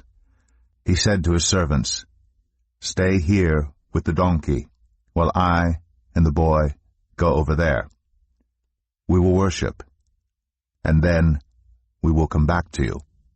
Abraham took the wood for the burnt offering and placed it on his son Isaac, and he himself carried the fire and the knife. As the 2 of them went on together, Isaac spoke up and said to his father Abraham, "Father?" "Yes, my son," Abraham replied. "The fire and wood are here," Isaac said. "But where is the lamb for the burnt offering?" Abraham answered, "God himself will provide the lamb for the burnt offering, my son." And the 2 of them went on together. When they reached the place God had told him about, Abraham built an altar there and arranged the wood on it. He bound his son Isaac and laid him on the altar on top of the wood. Then he reached out his hand and took the knife to slay his son. But the angel of the Lord called out to him from heaven, "Abraham, Abraham, here I am," he replied. "Do not lay a hand on the boy," he said. "Do not do anything to him. Now I know that you fear God, because you have not withheld from me your son, your only son." Abraham looked up, and there in a thicket he saw a ram caught by its horns. He went over and took the ram and sacrificed it as a burnt offering instead of his son. So Abraham called that place, "The Lord will provide." And to this day it is said, "On the mountain of the Lord it will be provided." The angel of the Lord called to Abraham from heaven a second time and said, "I swear by myself, declares the Lord, that because you have done this and have not withheld your son, your only son, I will surely bless you and make your descendants as numerous as the stars in the sky and as the sand on the seashore. Your descendants will take possession of the cities of their enemies, and through your offspring all nations on earth will be blessed because you have obeyed me." Then Abraham returned to his servants, and they set off together for Beersheba. And Abraham stayed in Beersheba. Sometime later Abraham was told, "Milcah is also a mother. She has borne sons to your brother Nahor, Uz the firstborn, Buz his brother, Kemuel the father of Aram, Kesed, Hazo, Pildash, Jidlaph, and Bethuel. Bethuel became the father of Rebekah. Milcah bore these 8 sons to Abraham's brother Nahor. His concubine, whose name was Rumah, also had sons, Tebah, Gaham, Tahash, and Makkah. Genesis 23. Sarah lived to be 127 years old. She died at Kiriath Arba, that is Hebron, in the land of Canaan, and Abraham went to mourn for Sarah, and to weep over her. Then Abraham rose from beside his dead wife, and spoke to the Hittites. He said, "I am a foreigner and stranger among you. Sell me some property for a burial site here so I can bury my dead." The Hittites replied to Abraham, "Sir, listen to us. You are a mighty prince among us. Bury your dead in the choicest of our tombs. None of us will refuse you his tomb for burying your dead." Then Abraham rose and bowed down before the people of the land, the Hittites. He said to them, "If you are willing to let me bury my dead, then listen to me and intercede with Ephron, son of Zohar, on my behalf. So he will sell me the cave of Machpelah, which belongs to him, and is at the end of his field. Ask him to sell it to me for the full price as a burial site among you." Ephron the Hittite was sitting among his people, and he replied to Abraham in the hearing of all the Hittites who had come to the gate of his city, "No, my lord," he said, "listen to me. I give you the field, and I'll give you the cave that is in it. I give it to you in the presence of my people. Bury your dead." Again Abraham bowed down before the people of the land, and he said to Ephron in their hearing, "Listen to me if you will. I will pay the price of the field. Accept it from me so I can bury my dead there." Ephron answered Abraham, "Listen to me, my lord. The land is worth 400 shekels of silver. But what is that between you and me? Bury your dead." Abraham agreed to Ephron's terms and weighed out for him the price he had named in the hearing of the Hittites, 400 shekels of silver, according to the weight current among the merchants. So Ephron's field in Machpelah, near Mamre, both the field and the cave in it and all the trees within the borders of the field, was deeded to Abraham as his property in the presence of all the Hittites who had come to the gate of the city. Afterward Abraham buried his wife Sarah in the cave in the field of Machpelah, near Mamre, which is at Hebron, in the land of Canaan. So the field and the cave in it were deeded to Abraham by the Hittites as a burial site. Genesis 24. Abraham was now very old, and the Lord had blessed him in every way. He said to the senior servant in his household, the one in charge of all that he had, "Put your hand under my thigh. I want you to swear by the Lord, the God of heaven and the God of earth, that you will not get a wife for my son from the daughters of the Canaanites among whom I am living, but will go to my country and my own relatives and get a wife for my son Isaac." The servant asked him, "What if the woman is unwilling to come back with me to this land? Shall I then take your son back to the country you came from?" "Make sure that you do not take my son back there," Abraham said. "The Lord, the God of heaven, who brought me out of my father's household and my native land, and who spoke to me and promised me on oath, saying, 'To your offspring I will give this land,' he will send his angel before you, so that you can get a wife for my son from there. If the woman is unwilling to come back with you, then you will be released from this oath of mine. Only do not take my son back there." So the servant put his hand under the thigh of his master Abraham, and swore an oath to him concerning this matter. Then the servant left, taking with him 10 of his master's camels loaded with all kinds of good things from his master. He set out for Aram Naharaim, and made his way to the town of Nahor. He had the camels kneel down near the well outside the town. It was toward evening, the time the women go out to draw water. Then he prayed, Lord, God of my master Abraham, make me successful today, and show kindness to my master Abraham. See, I am standing beside this spring, and the daughters of the townspeople are coming out to draw water. May it be that when I say to a young woman, Please let down your jar that I may have a drink, and she says, Drink, and I'll water your camels too, let her be the one you have chosen for your servant Isaac. By this I will know that you have shown kindness to my master. Before he had finished praying, Rebekah came out, with her jar on her shoulder. She was the daughter of Bethuel, son of Milcah, who was the wife of Abraham's brother Nahor. The woman was very beautiful, a virgin. No man had ever slept with her. She went down to the spring, filled her jar, and came up again. The servant hurried to meet her and said, Please, give me a little water from your jar. Drink, my lord, she said, and quickly lowered the jar to her hands and gave him a drink. After she had given him a drink, she said, I'll draw water for your camels too, until they have had enough to drink.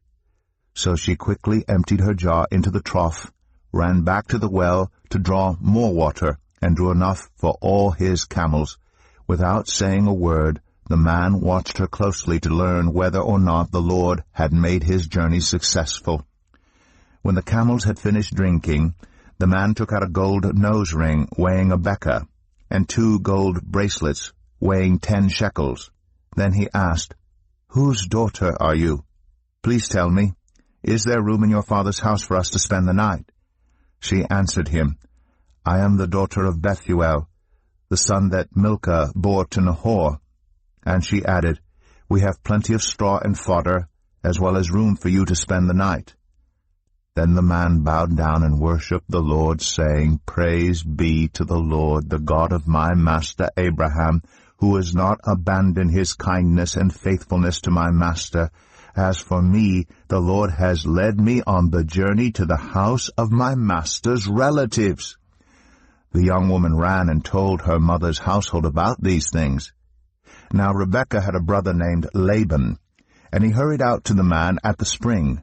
As soon as he had seen the nose ring and the bracelets on his sister's arms, and had heard Rebekah tell what the man said to her, he went out to the man and found him standing by the camels near the spring. Come, you who are blessed by the Lord, he said. Why are you standing out here? I have prepared the house and a place for the camels. So the man went to the house, and the camels were unloaded. Straw and fodder were brought for the camels, and water for him and his men to wash their feet. Then food was set before him, but he said, I will not eat until I have told you what I have to say. Then tell us, Laban said. So he said, I am Abraham's servant. The Lord has blessed my master abundantly, and he has become wealthy. He has given him sheep and cattle, silver and gold, male and female servants, and camels and donkeys. My master's wife Sarah has borne him a son in her old age, and he has given him everything he owns. And my master made me swear an oath and said, You must not get a wife for my son from the daughters of the Canaanites in whose land I live, but go to my father's family and to my own clan and get a wife for my son. Then I asked my master, What if the woman will not come back with me? He replied, The Lord, before whom I have walked faithfully, will send his angel with you and make your journey a success, so that you can get a wife for my son from my own clan and from my father's family. You will be released from my oath if, when you go to my clan, they refuse to give her to you. Then you will be released from my oath. When I came to the spring today, I said, Lord, God of my master Abraham, if you will, please grant success to the journey on which I have come. See, I am standing beside this spring. If a young woman comes out to draw water, and I say to her, Please let me drink a little water from your jar, and if she says to me, Drink, and I'll draw water for your camels too, let her be the one the Lord has chosen for my master's son. Before I finished praying in my heart, Rebekah came out with her jar on her shoulder. She went down to the spring and drew water, and I said to her, "Please give me a drink." She quickly lowered her jar from her shoulder and said, "Drink, and I'll water your camels too." So I drank, and she watered the camels also. I asked her, "Whose daughter are you?" She said, "The daughter of Bethuel, son of Nahor, whom Milcah bore to him." Then I put the ring in her nose and the bracelets on her arms, and I bowed down and worshipped the Lord. I praised the Lord, the God of my master Abraham, who had led me on the right road to get the granddaughter of my master's brother for his son. Now if you will show kindness and faithfulness to my master, tell me, and if not, tell me, so I may know which way to turn." Laban and Bethuel answered, "This is from the Lord. We can say nothing to you one way or the other. Here is Rebekah. Take her and go, and let her become the wife of your master's son, as the Lord has directed." When Abraham's servant heard what they said, he bowed down to the ground before the Lord. Then the servant brought out gold and silver jewelry and articles of clothing and gave them to Rebekah. He also gave costly gifts to her brother and to her mother. Then he and the men who were with him ate and drank and spent the night there. When they got up the next morning, he said, "Send me on my way to my master." But her brother and her mother replied, "Let the young woman remain with us 10 days or so. Then you may go." But he said to them, "Do not detain me, now that the Lord has granted success to my journey. Send me on my way so I may go to my master." Then they said, "Let's call the young woman and ask her about it." So they called Rebekah and asked her, "Will you go with this man?" "I will go," she said. So they sent their sister Rebekah on her way, along with her nurse, and Abraham's servant, and his men. And they blessed Rebekah, and said to her, "Our sister, may you increase to thousands upon thousands. May your offspring possess the cities of their enemies." Then Rebekah and her attendants got ready, and mounted the camels, and went back with the man. So the servant took Rebekah and left. Now Isaac had come from Beer-lahai-roi, for he was living in the Negev. He went out to the field one evening to meditate, and as he looked up he saw camels approaching. Rebekah also looked up, and saw Isaac.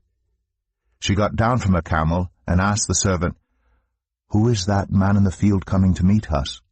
"He is my master," the servant answered. So she took her veil, and covered herself. Then the servant told Isaac all he had done. Isaac brought her into the tent of his mother Sarah, and he married Rebekah. So she became his wife, and he loved her, and Isaac was comforted after his mother's death. Genesis 25. Abraham had taken another wife, whose name was Keturah. She bore him Zimran, Jokshan, Medan, Midian, Ishbak, and Shua. Jokshan was the father of Sheba and Dedan. The descendants of Dedan were the Asherites, the Letushites, and the Leumites. The sons of Midian were Ephah, Epher, Hanok, Abidah, and Eldaah. All these were descendants of Keturah. Abraham left everything he owned to Isaac, but while he was still living, he gave gifts to the sons of his concubines, and sent them away from his son Isaac to the land of the east. Abraham lived 175 years. Then Abraham breathed his last and died at a good old age, an old man and full of years, and he was gathered to his people. His sons Isaac and Ishmael buried him in the cave of Machpelah near Mamre, in the field of Ephron son of Zoar the Hittite, the field Abraham had bought from the Hittites. There Abraham was buried with his wife Sarah. After Abraham's death, God blessed his son Isaac, who then lived near Beer-lahai-roi. This is the account of the family line of Abraham's son Ishmael, whom Sarah's slave Hagar the Egyptian bore to Abraham. These are the names of the sons of Ishmael, listed in the order of their birth: Nebaioth, the firstborn of Ishmael, Kedar, Adbeel, Mibsam, Mishma, Dumah, Massa, Hadad, Tema, Jetur, Naphish, and Kedemah. These were the sons of Ishmael, and these are the names of the 12 tribal rulers according to their settlement and camps. Ishmael lived 137 years. He breathed his last and died, and he was gathered to his people.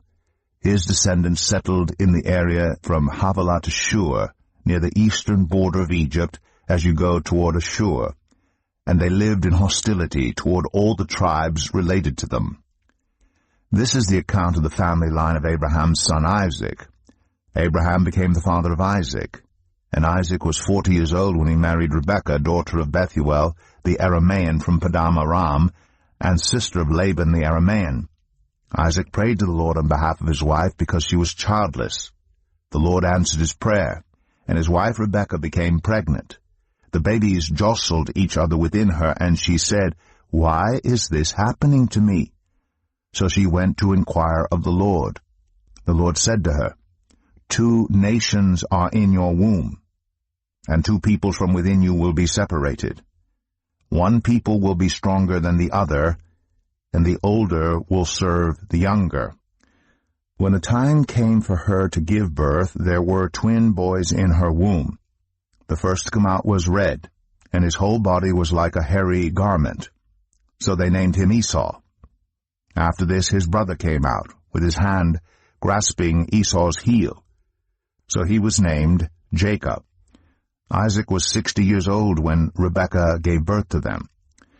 The boys grew up, and Esau became a skillful hunter, a man of the open country, while Jacob was content to stay at home among the tents. Isaac, who had a taste for wild game, loved Esau, but Rebekah loved Jacob. Once when Jacob was cooking some stew, Esau came in from the open country, famished. He said to Jacob, "Quick, let me have some of that red stew. I'm famished." That is why he was also called Edom. Jacob replied, "First sell me your birthright." "Look, I am about to die," Esau said. "What good is the birthright to me?" But Jacob said, "Swear to me first." So he swore an oath to him, selling his birthright to Jacob. Then Jacob gave Esau some bread and some lentil stew. He ate and drank, and then got up and left. So Esau despised his birthright. Genesis 26. Now there was a famine in the land, besides the previous famine in Abraham's time. And Isaac went to Abimelech, king of the Philistines, in Gerar. The Lord appeared to Isaac and said, "Do not go down to Egypt. Live in the land where I tell you to live. Stay in this land for a while, and I will be with you and will bless you. For to you and your descendants I will give all these lands, and will confirm the oath I swore to your father Abraham. I will make your descendants as numerous as the stars in the sky, and will give them all these lands. And through your offspring all nations on earth will be blessed, because Abraham obeyed me, and did everything I required of him, keeping my commands, my decrees, and my instructions." So Isaac stayed in Gerar. When the men of that place asked him about his wife, he said, "She is my sister," because he was afraid to say, "She is my wife." He thought, "The men of this place might kill me on account of Rebekah, because she is beautiful." When Isaac had been there a long time, Abimelech, king of the Philistines, looked down from a window and saw Isaac caressing his wife Rebekah. So Abimelech summoned Isaac and said, "She is really your wife. Why did you say she is my sister?" Isaac answered him, "Because I thought I might lose my life on account of her." Then Abimelech said, "What is this you have done to us? One of the men might well have slept with your wife, and you would have brought guilt upon us." So Abimelech gave orders to all the people, "Anyone who harms this man or his wife shall surely be put to death." Isaac planted crops in that land, and the same year reaped 100-fold, because the Lord blessed him. The man became rich, and his wealth continued to grow until he became very wealthy. He had so many flocks and herds and servants that the Philistines envied him. So all the wells that his father's servants had dug in the time of his father Abraham, the Philistines stopped up, filling them with earth. Then Abimelech said to Isaac, "Move away from us. You have become too powerful for us." So Isaac moved away from there and encamped in the valley of Gerar, where he settled. Isaac reopened the wells that had been dug in the time of his father Abraham, which the Philistines had stopped up after Abraham died. and he gave them the same names his father had given them. Isaac's servants dug in the valley and discovered a well of fresh water there. But the herders of Gerar quarreled with those of Isaac and said, "The water is ours." So he named the well Esek, because they disputed with him. Then they dug another well, but they quarreled over that one also. So he named it Sitnah. He moved on from there and dug another well, and no one quarreled over it. He named it Rehoboth, saying, "Now the Lord has given us room, and we will flourish in the land." From there he went up to Beersheba. That night the Lord appeared to him and said, "I am the God of your father Abraham. Do not be afraid, for I am with you. I will bless you, and will increase the number of your descendants for the sake of my servant Abraham." Isaac built an altar there, and called on the name of the Lord. There he pitched his tent, and there his servants dug a well. Meanwhile Abimelech had come to him from Gerar, with Ahuzath, his personal adviser, and Phicol, the commander of his forces. Isaac asked them, "Why have you come to me, since you were hostile to me and sent me away?" They answered, "We saw clearly that the Lord was with you, so we said there ought to be a sworn agreement between us and you. Let us make a treaty with you that you will do us no harm, just as we did not harm you, but always treated you well and sent you away peacefully. And now you are blessed by the Lord." Isaac then made a feast for them, and they ate and drank. Early the next morning the men swore an oath to each other. Then Isaac sent them on their way, and they went away peacefully. That day Isaac's servants came and told him about the well they had dug. They said, "We found water." He called it Sheba, and to this day the name of the town has been Beersheba. When Esau was 40 years old, he married Judith, daughter of Beri the Hittite, and also Basemath, daughter of Elon the Hittite. They were a source of grief to Isaac and Rebekah. Genesis 27. When Isaac was old, and his eyes were so weak that he could no longer see, he called for Esau his older son, and said to him, "My son." "Here I am," he answered. Isaac said, "I am now an old man, and don't know the day of my death. Now then, get your equipment, your quiver and bow, and go out to the open country to hunt some wild game for me. Prepare me the kind of tasty food I like, and bring it to me to eat, so that I may give you my blessing before I die." Now Rebekah was listening as Isaac spoke to his son Esau. When Esau left for the open country to hunt game and bring it back, Rebekah said to her son Jacob, "Look, I overheard your father say to your brother Esau, 'Bring me some game and prepare me some tasty food to eat, so that I may give you my blessing in the presence of the Lord before I die.' Now, my son, listen carefully and do what I tell you.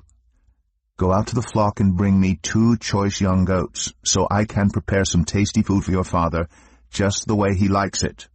Then take it to your father to eat, so that he may give you his blessing before he dies." Jacob said to Rebekah his mother, "But my brother Esau is a hairy man, while I have smooth skin. What if my father touches me? I would appear to be tricking him, and would bring down a curse on myself rather than a blessing." His mother said to him, "My son, let the curse fall on me. Just do what I say. Go and get them for me." So he went and got them and brought them to his mother, and she prepared some tasty food just the way his father liked it. Then Rebekah took the best clothes of Esau her older son, which she had in the house, and put them on her younger son Jacob. She also covered his hands and the smooth part of his neck with the goatskins. Then she handed to her son Jacob the tasty food and the bread she had made. He went to his father and said, "My father?" "Yes, my son," he answered. "Who is it?" Jacob said to his father, "I am Esau, your firstborn. I have done as you told me. Please sit up and eat some of my game, so that you may give me your blessing." Isaac asked his son, "How did you find it so quickly, my son?" "The Lord your God gave me success," he replied. Then Isaac said to Jacob, "Come near so I can touch you, my son, to know whether you really are my son Esau or not." Jacob went close to his father Isaac, who touched him and said, "The voice is the voice of Jacob, but the hands are the hands of Esau." He did not recognize him, for his hands were hairy, like those of his brother Esau, so he proceeded to bless him. "Are you really my son Esau?" he asked. "I am," he replied. Then he said, My son, bring me some of your game to eat, so that I may give you my blessing. Jacob brought it to him, and he ate. And he brought some wine, and he drank. Then his father Isaac said to him, Come here, my son, and kiss me. So he went to him and kissed him. When Isaac caught the smell of his clothes, he blessed him and said, Ah, the smell of my son is like the smell of a field that the Lord has blessed. May God give you heaven's dew, and earth's richness, and abundance of grain and new wine. May nations serve you, and peoples bow down to you. Be Lord over your brothers, and may the sons of your mother bow down to you. May those who curse you be cursed, and those who bless you be blessed. After Isaac finished blessing him, and Jacob had scarcely left his father's presence, his brother Esau came in from hunting. He too prepared some tasty food and brought it to his father. Then he said to him, My father, please sit up and eat some of my game so that you may give me your blessing.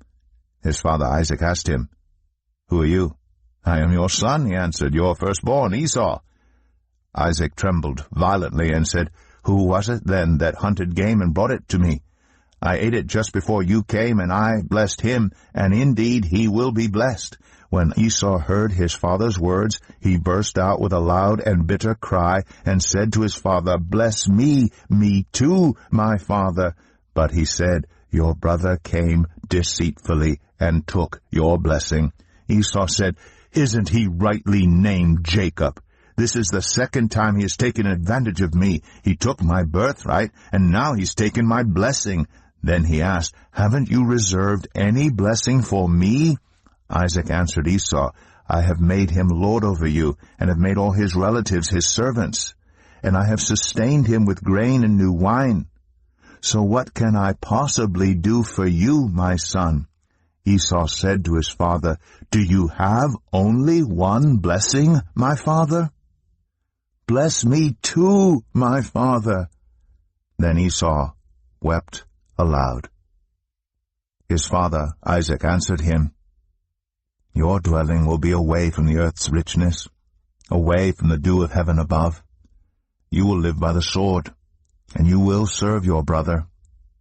But when you grow restless, you will throw his yoke from off your neck. Esau held a grudge against Jacob, because of the blessing his father had given him. He said to himself, The days of mourning for my father are near. Then I will kill my brother Jacob. When Rebekah was told what her older son Esau had said, she sent for her younger son Jacob and said to him, Your brother Esau is planning to avenge himself by killing you. Now then, my son, do what I say. Flee at once to my brother Laban in Haran. Stay with him for a while until your brother's fury subsides. When your brother is no longer angry with you and forgets what you did to him, I'll send word for you to come back from there. Why should I lose both of you in one day? Then Rebekah said to Isaac, I'm disgusted with living because of these Hittite women. If Jacob takes a wife from among the women of this land, from Hittite women like these, my life will not be worth living. Genesis 28. So Isaac called for Jacob and blessed him. Then he commanded him, Do not marry a Canaanite woman. Go at once to Padan Aram, to the house of your mother's father Bethuel. Take a wife for yourself there, from among the daughters of Laban your mother's brother. May God Almighty bless you and make you fruitful, and increase your numbers until you become a community of peoples. May he give you and your descendants the blessing given to Abraham, so that you may take possession of the land where you now reside as a foreigner, the land God gave to Abraham. Then Isaac sent Jacob on his way, and he went to Padan Aram, to Laban, son of Bethuel the Aramean, the brother of Rebekah, who was the mother of Jacob and Esau. Now Esau learned that Isaac had blessed Jacob and had sent him to Padan Aram to take a wife from there, and that when he blessed him, he commanded him, Do not marry a Canaanite woman, and that Jacob had obeyed his father and mother, and had gone to Padan Aram. Esau then realized how displeasing the Canaanite women were to his father Isaac. So he went to Ishmael and married Mahalath, the sister of Nebaioth, and daughter of Ishmael, son of Abraham, in addition to the wives he already had. Jacob left Beersheba and set out for Haran. When he reached a certain place, he stopped for the night because the sun had set. Taking one of the stones there, he put it under his head and lay down to sleep. He had a dream, in which he saw a stairway resting on the earth, with its top reaching to heaven, and the angels of God were ascending and descending on it. There above it stood the Lord, and he said, I am the Lord, the God of your father Abraham and the God of Isaac. I will give you and your descendants the land on which you are lying. Your descendants will be like the dust of the earth, and you will spread out to the west and to the east, to the north and to the south. All peoples on earth will be blessed through you and your offspring. I am with you and will watch over you wherever you go, and I will bring you back to this land. I will not leave you until I have done what I have promised you. When Jacob awoke from his sleep, he thought, Surely the Lord is in this place, and I was not aware of it. He was afraid and said, How awesome is this place! This is none other than the house of God. This is the gate of heaven. Early the next morning Jacob took the stone he had placed under his head and set it up as a pillar, and poured oil on top of it. He called that place Bethel, though the city used to be called Luz. Then Jacob made a vow, saying, If God will be with me, and will watch over me on this journey I am taking, and will give me food to eat and clothes to wear, so that I return safely to my father's household, then the Lord will be my God. And this stone that I have set up as a pillar will be God's house, and of all that you give me, I will give you a tenth. Genesis 29. Then Jacob continued on his journey and came to the land of the eastern peoples. There he saw a well in the open country, with 3 flocks of sheep lying near it, because the flocks were watered from that well. The stone over the mouth of the well was large. When all the flocks were gathered there, the shepherds would roll the stone away from the well's mouth and water the sheep. Then they would return the stone to its place over the mouth of the well. Jacob asked the shepherds, My brothers, where are you from? We're from Haran, they replied. He said to them, Do you know Laban, Nahor's grandson? Yes, we know him, they answered. Then Jacob asked them, Is he well? Yes, he is, they said. And here comes his daughter Rachel with the sheep. Look, he said, the sun is still high. It is not time for the flocks to be gathered. Water the sheep and take them back to pasture. We can't, they replied, until all the flocks are gathered, and the stone has been rolled away from the mouth of the well. Then we will water the sheep. While he was still talking with them, Rachel came with her father's sheep, for she was a shepherd. When Jacob saw Rachel, daughter of his uncle Laban, and Laban's sheep, he went over and rolled the stone away from the mouth of the well and watered his uncle's sheep. Then Jacob kissed Rachel and began to weep aloud. He had told Rachel that he was a relative of her father and a son of Rebekah. So she ran and told her father. As soon as Laban heard the news about Jacob, his sister's son, he hurried to meet him. He embraced him and kissed him and brought him to his home. And there Jacob told him all these things. Then Laban said to him, You are my own flesh and blood. After Jacob had stayed with him for a whole month, Laban said to him, Just because you are a relative of mine, should you work for me for nothing? Tell me what your wages should be. Now Laban had 2 daughters. The name of the older was Leah, and the name of the younger was Rachel. Leah had weak eyes, but Rachel had a lovely figure and was beautiful. Jacob was in love with Rachel and said, I'll work for you 7 years in return for your younger daughter Rachel. Laban said, It's better that I give her to you than to some other man. Stay here with me. So Jacob served 7 years to get Rachel, but they seemed like only a few days to him because of his love for her. Then Jacob said to Laban, Give me my wife, my time is completed, and I want to make love to her.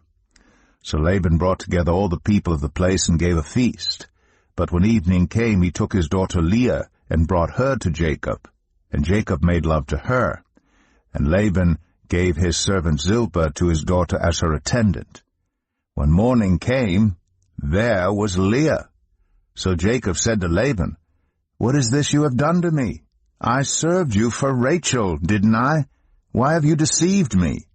Laban replied, "It is not our custom here to give the younger daughter in marriage before the older one.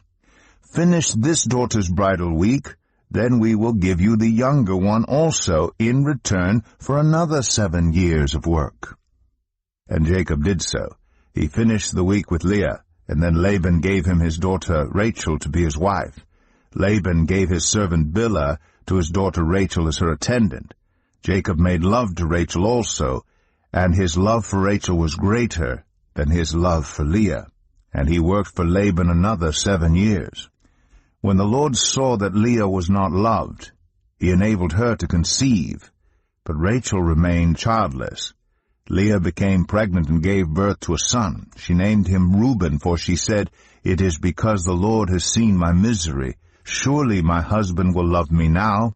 She conceived again, and when she gave birth to a son, she said, "Because the Lord heard that I am not loved, he gave me this one too." So she named him Simeon. Again she conceived, and when she gave birth to a son, she said, "Now at last my husband will become attached to me, because I have borne him 3 sons. So he was named Levi. She conceived again, and when she gave birth to a son, she said, "This time I will praise the Lord." So she named him Judah. Then she stopped having children. Genesis 30. When Rachel saw that she was not bearing Jacob any children, she became jealous of her sister. So she said to Jacob, "Give me children or I'll die." Jacob became angry with her and said, "Am I in the place of God? Who has kept you from having children?" Then she said, "Here is Bilhah, my servant. Sleep with her so that she can bear children for me, and I too can build a family through her." So she gave him her servant Bilhah as a wife. Jacob slept with her, and she became pregnant and bore him a son. Then Rachel said, "God has vindicated me. He has listened to my plea and given me a son." Because of this she named him Dan. Rachel's servant Bilhah conceived again and bore Jacob a second son. Then Rachel said, "I have had a great struggle with my sister, and I have won." So she named him Naphtali. When Leah saw that she had stopped having children, she took her servant Zilpah and gave her to Jacob as a wife. Leah's servant Zilpah bore Jacob a son. Then Leah said, "What good fortune!" So she named him Gad. Leah's servant Zilpah bore Jacob a second son. Then Leah said, "How happy I am! The women will call me happy." So she named him Asher. During wheat harvest, Reuben went out into the fields and found some mandrake plants, which he brought to his mother Leah. Rachel said to Leah, "Please, give me some of your son's mandrakes." But she said to her, "Wasn't it enough that you took away my husband? Will you take my son's mandrakes too?" "Very well," Rachel said, "he can sleep with you tonight, in return for your son's mandrakes." So when Jacob came in from the fields that evening, Leah went out to meet him. "You must sleep with me," she said. "I have hired you with my son's mandrakes." So he slept with her that night. God listened to Leah, and she became pregnant and bore Jacob a 5th son. Then Leah said, "God has rewarded me for giving my servant to my husband." So she named him Issachar. Leah conceived again and bore Jacob a 6th son. Then Leah said, "God has presented me with a precious gift. This time my husband will treat me with honor because I have borne him 6 sons. So she named him Zebulun. Sometime later she gave birth to a daughter and named her Dinah. Then God remembered Rachel. He listened to her and enabled her to conceive. She became pregnant and gave birth to a son and said, "God has taken away my disgrace." She named him Joseph and said, "May the Lord add to me another son." After Rachel gave birth to Joseph, Jacob said to Laban, "Send me on my way so I can go back to my own homeland." Give me my wives and children, for whom I have served you, and I will be on my way. You know how much work I've done for you. But Laban said to him, If I have found favor in your eyes, please stay. I have learned by divination that the Lord has blessed me because of you. He added, Name your wages, and I will pay them.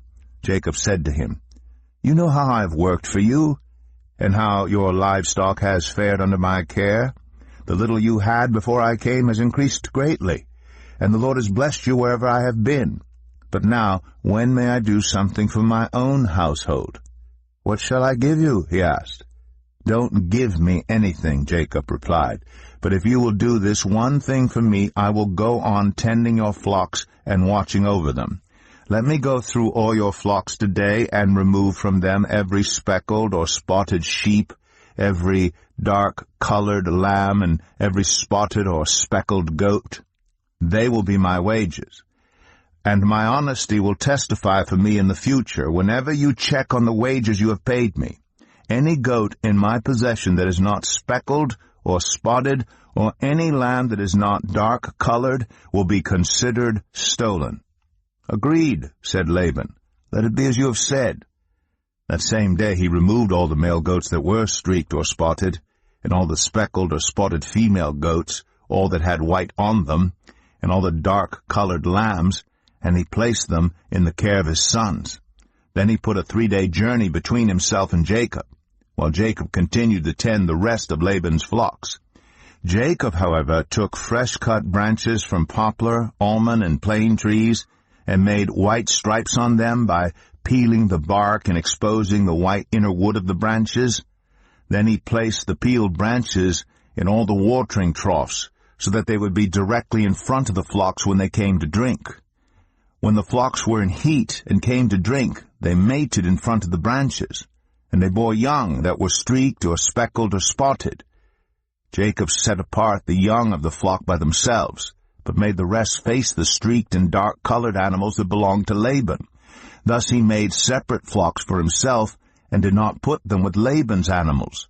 Whenever the stronger females were in heat, Jacob would place the branches in the troughs in front of the animals, so they would mate near the branches. But if the animals were weak, he would not place them there. So the weak animals went to Laban, and the strong ones to Jacob.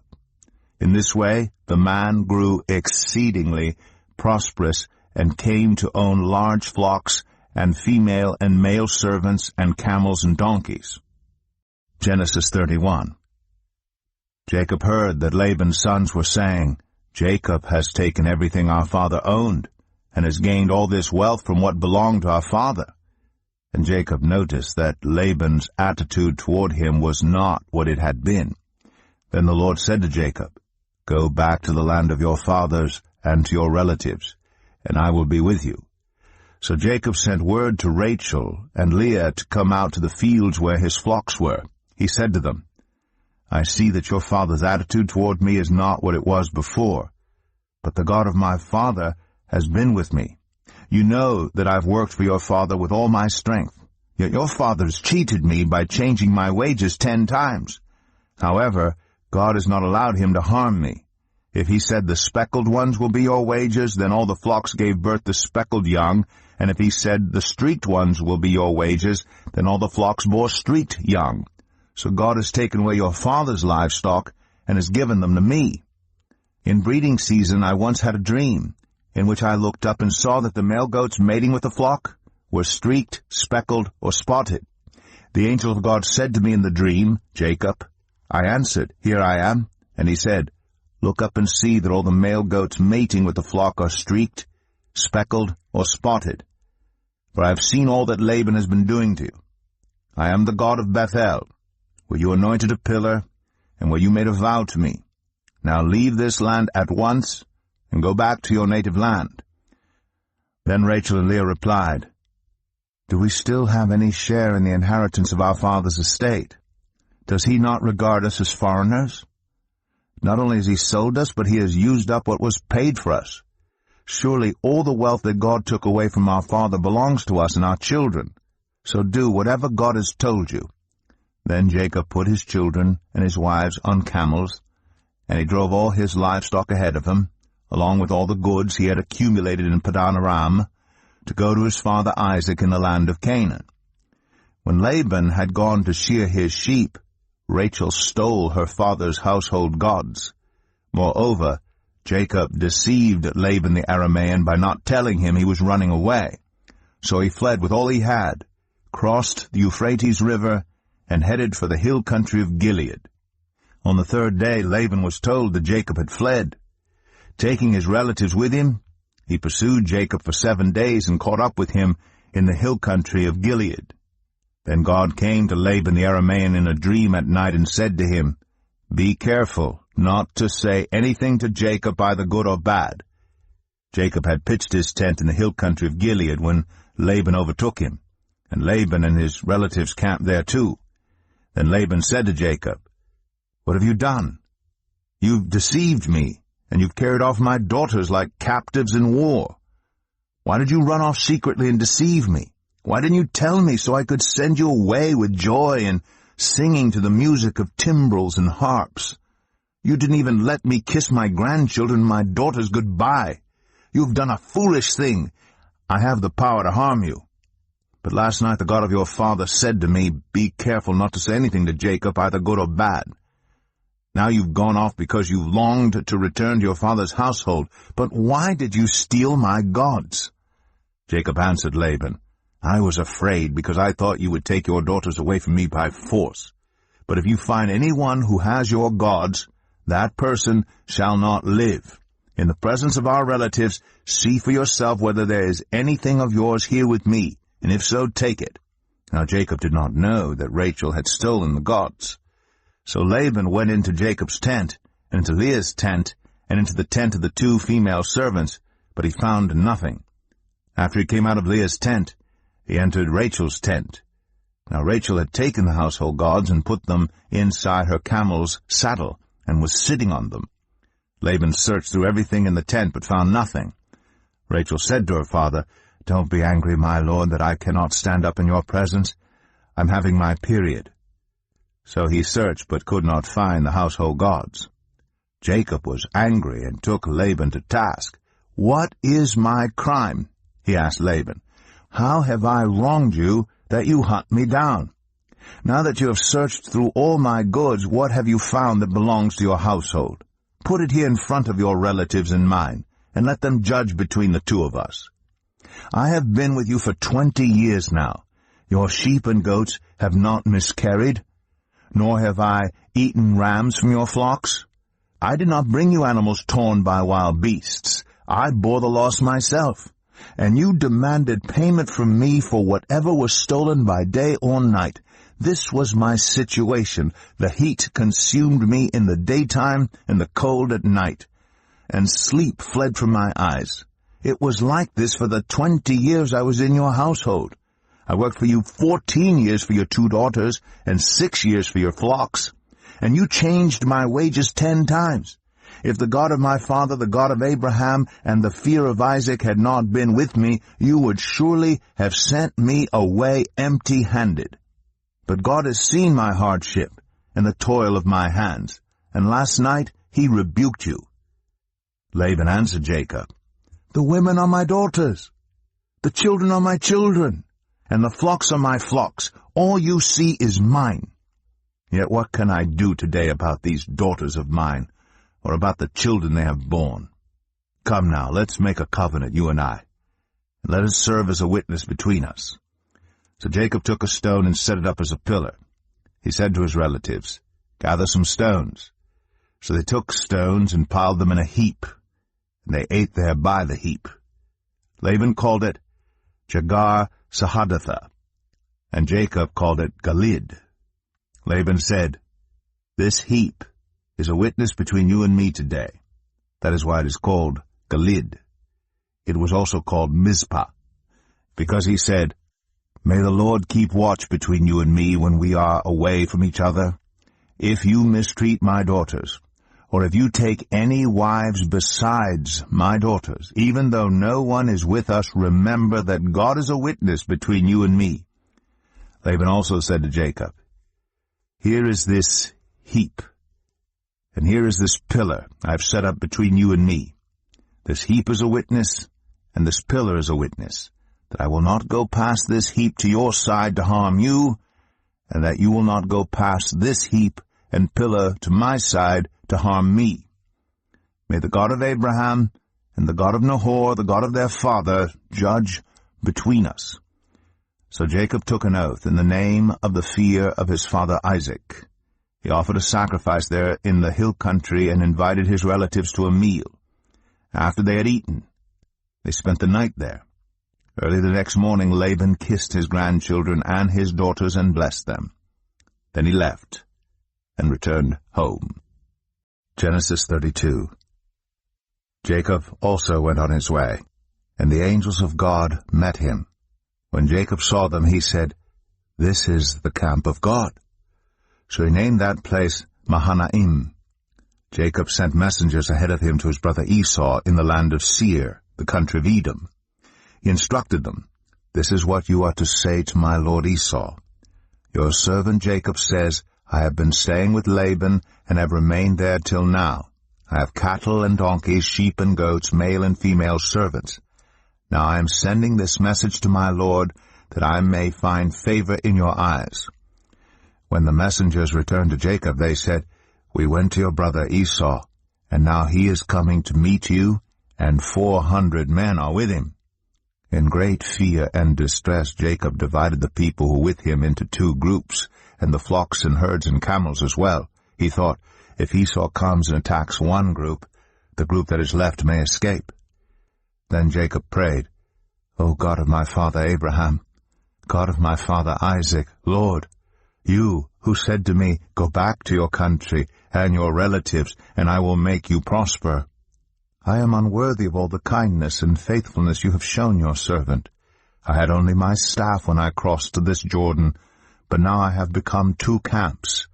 Save me, I pray, from the hand of my brother Esau, for I am afraid he will come and attack me, and also the mothers with their children. But you have said, I will surely make you prosper, and will make your descendants like the sand of the sea, which cannot be counted."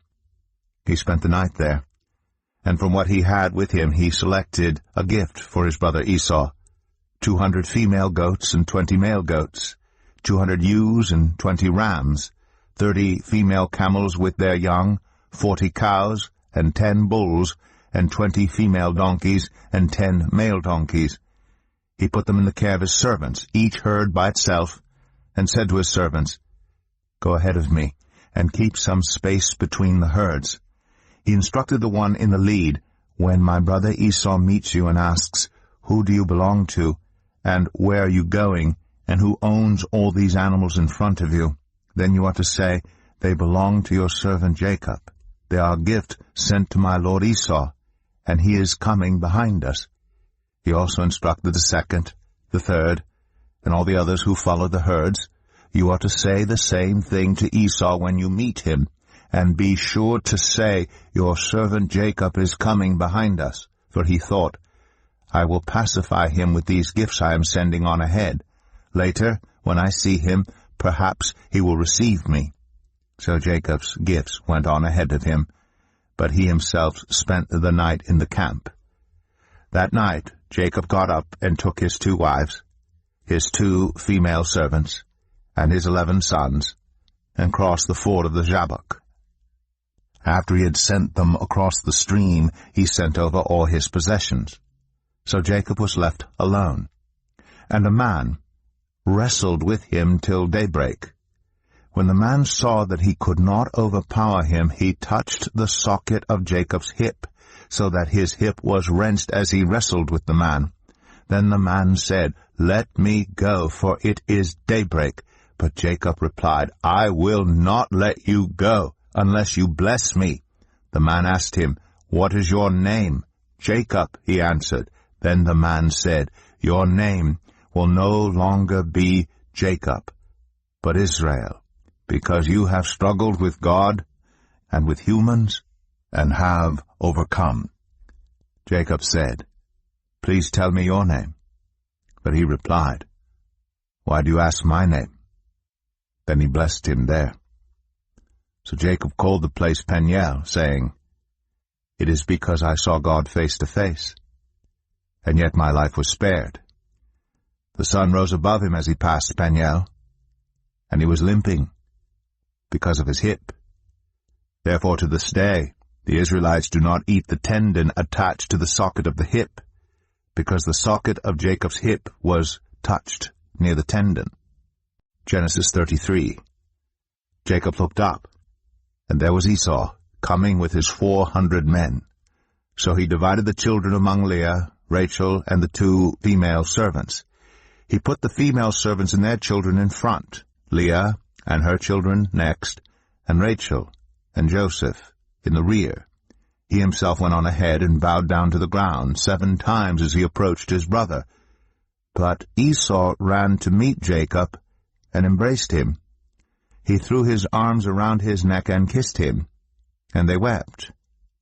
Then Esau looked up and saw the women and children. "Who are these with you?" he asked. Jacob answered, "They are the children God has graciously given your servant." Then the female servants and their children approached and bowed down. Next, Leah and her children came and bowed down. Last of all came Joseph and Rachel, and they too bowed down. Esau asked, "What's the meaning of all these flocks and herds I met?" "To find favor in your eyes, my lord," he said. But Esau said, "I already have plenty, my brother. Keep what you have for yourself." "No, please," said Jacob. "If I have found favor in your eyes, accept this gift from me. For to see your face is like seeing the face of God. Now that you have received me favorably, please accept the present that was brought to you, for God has been gracious to me, and I have all I need." And because Jacob insisted, Esau accepted it. Then Esau said, "Let us be on our way. I'll accompany you." But Jacob said to him, "My lord knows that the children are tender, and that I must care for the ewes and cows that are nursing their young. If they are driven hard just one day, all the animals will die. So let my lord go on ahead of his servant, while I move along slowly at the pace of the flocks and herds before me and the pace of the children, until I come to my lord in Seir." Esau said, "Then let me leave some of my men with you." "But why do that?" Jacob asked. "Just let me find favor in the eyes of my lord." So that day Esau started on his way back to Seir. Jacob, however, went to Succoth, where he built a place for himself and made shelters for his livestock. That is why the place is called Succoth. After Jacob came from Padan Aram, he arrived safely at the city of Shechem in Canaan, and camped within sight of the city. For 100 pieces of silver he bought from the sons of Hamor, the father of Shechem, the plot of ground where he pitched his tent. There he set up an altar, and called it El Elohe Israel. Genesis 34. Now Dinah, the daughter Leah had borne to Jacob, went out to visit the women of the land. When Shechem, son of Hamor the Hivite, the ruler of that area, saw her, he took her and raped her. His heart was drawn to Dinah, daughter of Jacob. He loved the young woman and spoke tenderly to her. And Shechem said to his father Hamor, "Get me this girl as my wife." When Jacob heard that his daughter Dinah had been defiled, his sons were in the fields with his livestock, so he did nothing about it until they came home. Then Shechem's father Hamor went out to talk with Jacob. Meanwhile, Jacob's sons had come in from the fields as soon as they heard what had happened. They were shocked and furious because Shechem had done an outrageous thing in Israel by sleeping with Jacob's daughter, a thing that should not be done. But Hamor said to them, "My son Shechem has his heart set on your daughter. Please give her to him as his wife. Intermarry with us, give us your daughters, and take our daughters for yourselves. You can settle among us, the land is open to you, live in it, trade in it, and acquire property in it." Then Shechem said to Dinah's father and brothers, "Let me find favor in your eyes, and I will give you whatever you ask. Make the price for the bride and the gift I am to bring as great as you like, and I'll pay whatever you ask me." Only give me the young woman as my wife." Because their sister Dinah had been defiled, Jacob's sons replied deceitfully as they spoke to Shechem and his father Hamor. They said to them, "We can't do such a thing. We can't give our sister to a man who is not circumcised. That would be a disgrace to us. We will enter into an agreement with you on one condition only, that you become like us by circumcising all your males. Then we will give you our daughters and take your daughters for ourselves. We'll settle among you and become one people with you. But if you will not agree to be circumcised, we'll take our sister and go." Their proposal seemed good to Hamor and his son Shechem. The young man, who was the most honored of all his father's family, lost no time in doing what they said, because he was delighted with Jacob's daughter. So Hamor and his son Shechem went to the gate of their city to speak to the men of their city. "These men are friendly toward us," they said. "Let them live in our land and trade in it. The land has plenty of room for them. We can marry their daughters, and they can marry ours. But the men will agree to live with us as one people only on the condition that our males be circumcised as they themselves are. Won't their livestock, their property, and all their other animals become ours? So let us agree to their terms, and they will settle among us." All the men who went out of the city gate agreed with Hamor and his son Shechem, and every male in the city was circumcised. 3 days later, while all of them were still in pain, 2 of Jacob's sons, Simeon and Levi, Dinah's brothers, took their swords and attacked the unsuspecting city, killing every male. They put Hamor and his son Shechem to the sword, and took Dinah from Shechem's house and left. The sons of Jacob came upon the dead bodies and looted the city where their sister had been defiled. They seized their flocks and herds and donkeys, and everything else of theirs in the city and out in the fields. They carried off all their wealth and all their women and children, taking as plunder everything in the houses. Then Jacob said to Simeon and Levi, "You have brought trouble on me by making me obnoxious to the Canaanites and Perizzites, the people living in this land. We are few in number, and if they join forces against me and attack me, I and my household will be destroyed." But they replied, "Should he have treated our sister like a prostitute?" Genesis 35. Then God said to Jacob, "Go up to Bethel and settle there, and build an altar there to God, who appeared to you when you were fleeing from your brother Esau." So Jacob said to his household and to all who were with him, "Get rid of the foreign gods you have with you, and purify yourselves and change your clothes. Then come, let us go up to Bethel, where I will build an altar to God, who answered me in the day of my distress, and who has been with me wherever I have gone." So they gave Jacob all the foreign gods they had, and the rings in their ears, and Jacob buried them under the oak at Shechem. Then they set out, and the terror of God fell on the towns all around them, so that no one pursued them.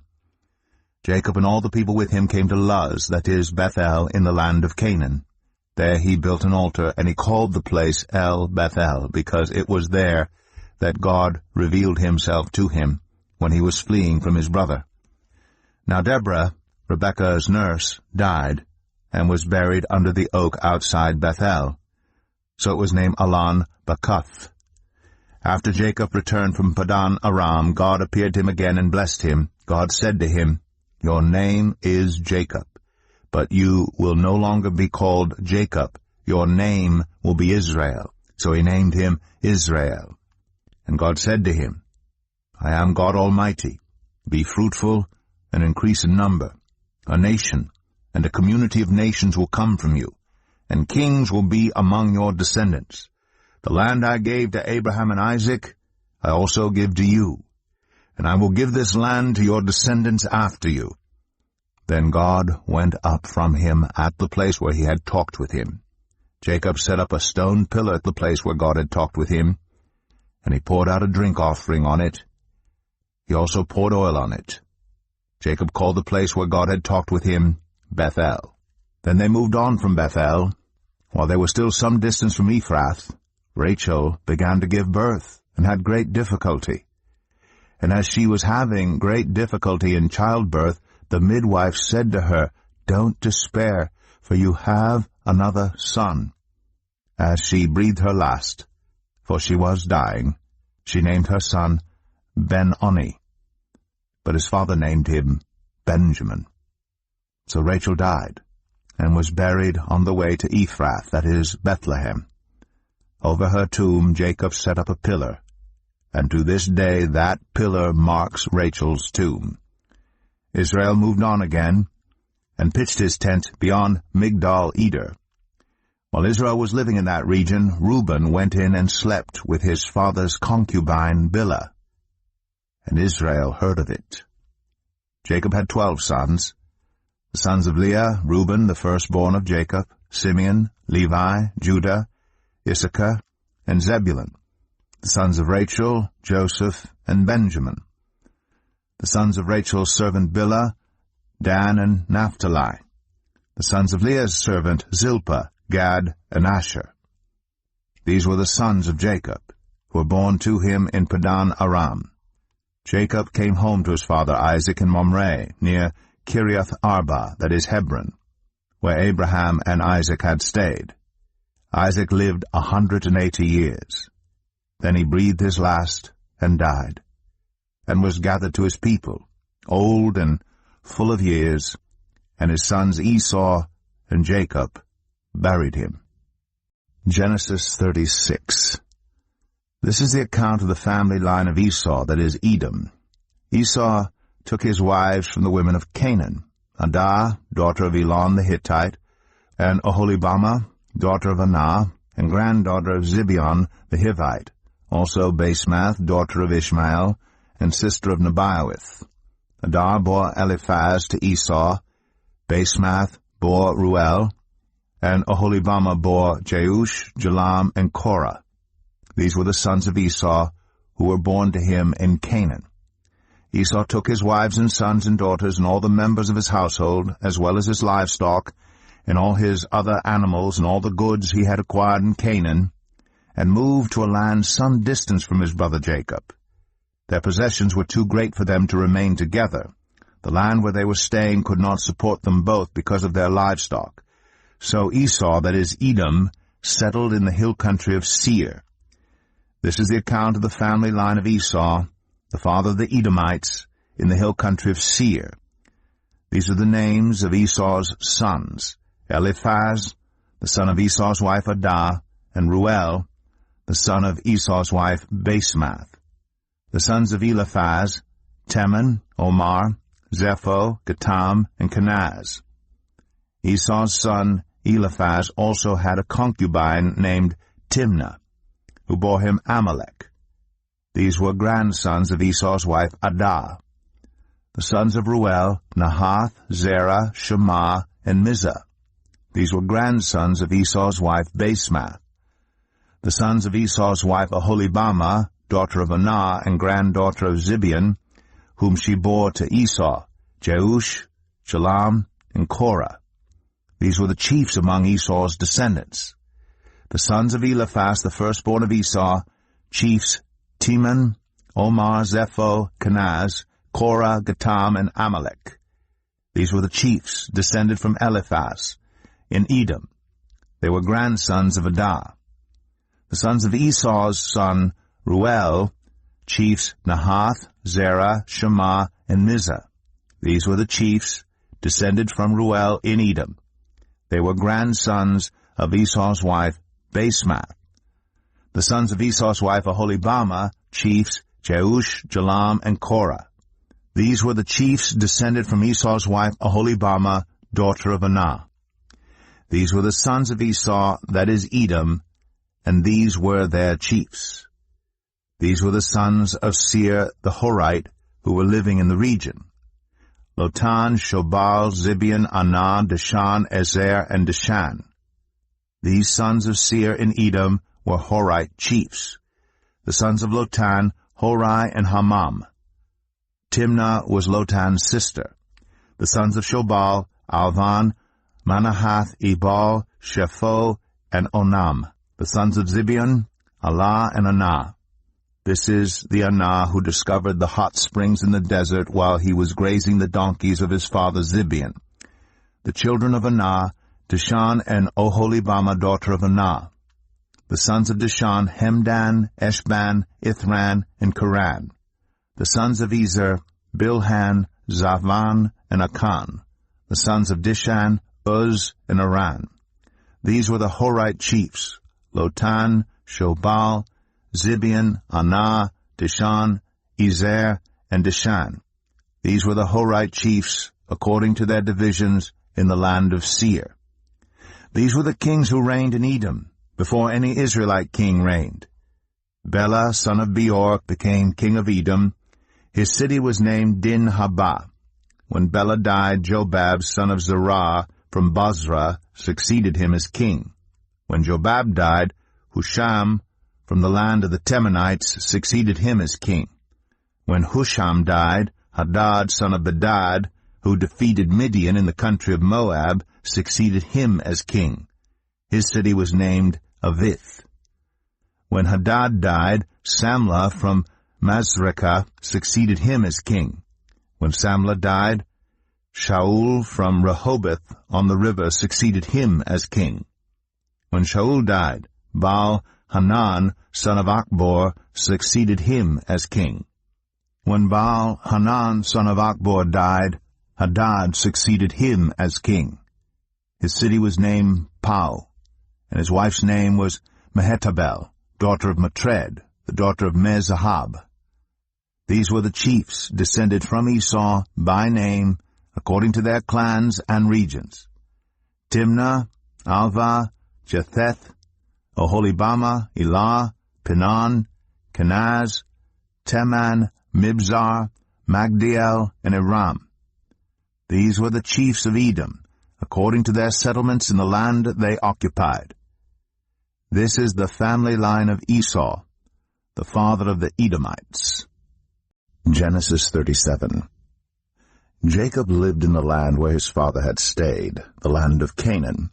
This is the account of Jacob's family line.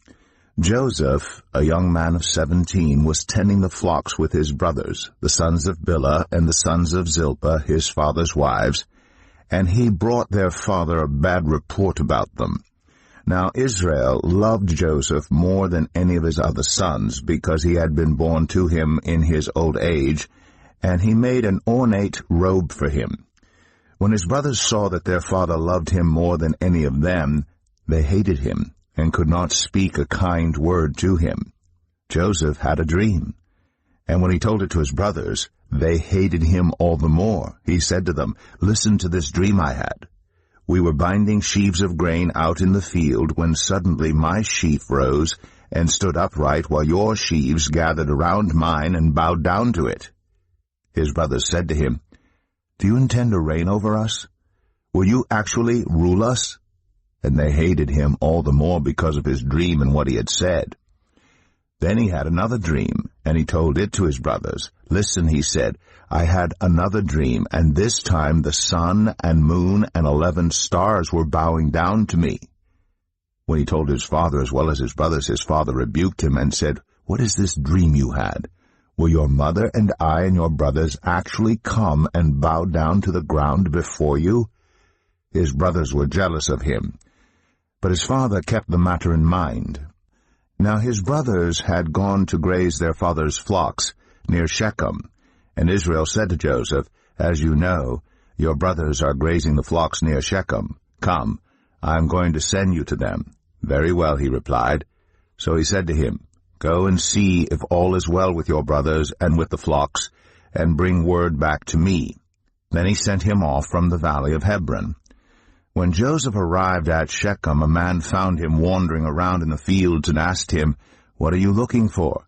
He replied, "I'm looking for my brothers. Can you tell me where they are grazing their flocks?" "They have moved on from here," the man answered. "I heard them say, 'Let's go to Dothan.'" So Joseph went after his brothers and found them near Dothan. But they saw him in the distance, and before he reached them they plotted to kill him. "Here comes that dreamer," they said to each other. "Come now, let's kill him and throw him into one of these cisterns and say that a ferocious animal devoured him. Then we'll see what comes of his dreams." When Reuben heard this, he tried to rescue him from their hands. "Let's not take his life," he said. "Don't shed any blood. Throw him into this cistern here in the wilderness, but don't lay a hand on him." Reuben said this to rescue him from them and take him back to his father. So when Joseph came to his brothers, they stripped him of his robe, the ornate robe he was wearing, and they took him and threw him into the cistern. The cistern was empty. There was no water in it.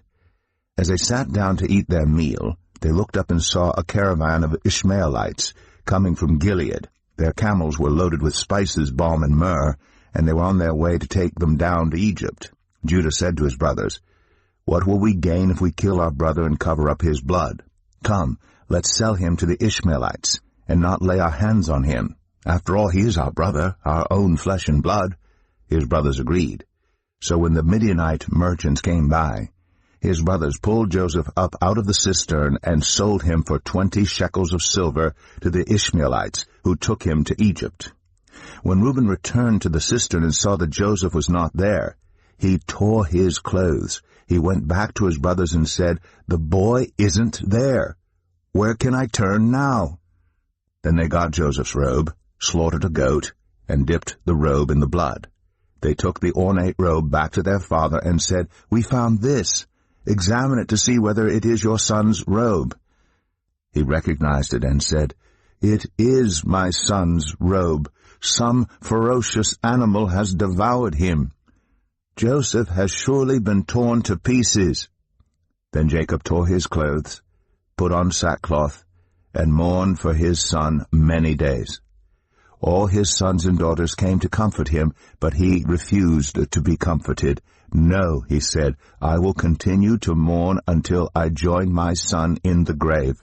So his father wept for him. Meanwhile, the Midianites sold Joseph in Egypt to Potiphar, one of Pharaoh's officials, the captain of the guard. Genesis 38.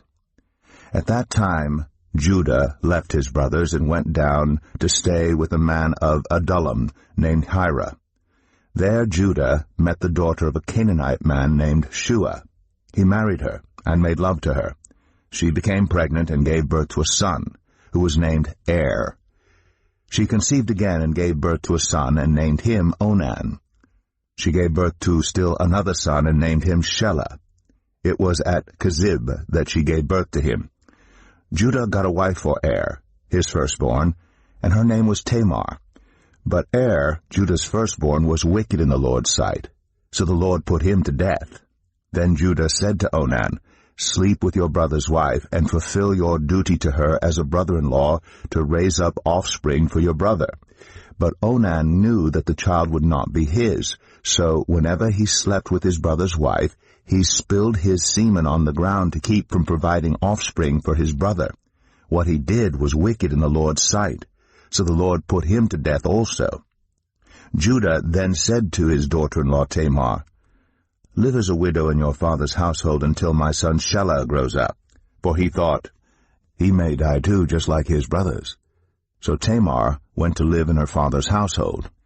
After a long time, Judah's wife, the daughter of Shua, died.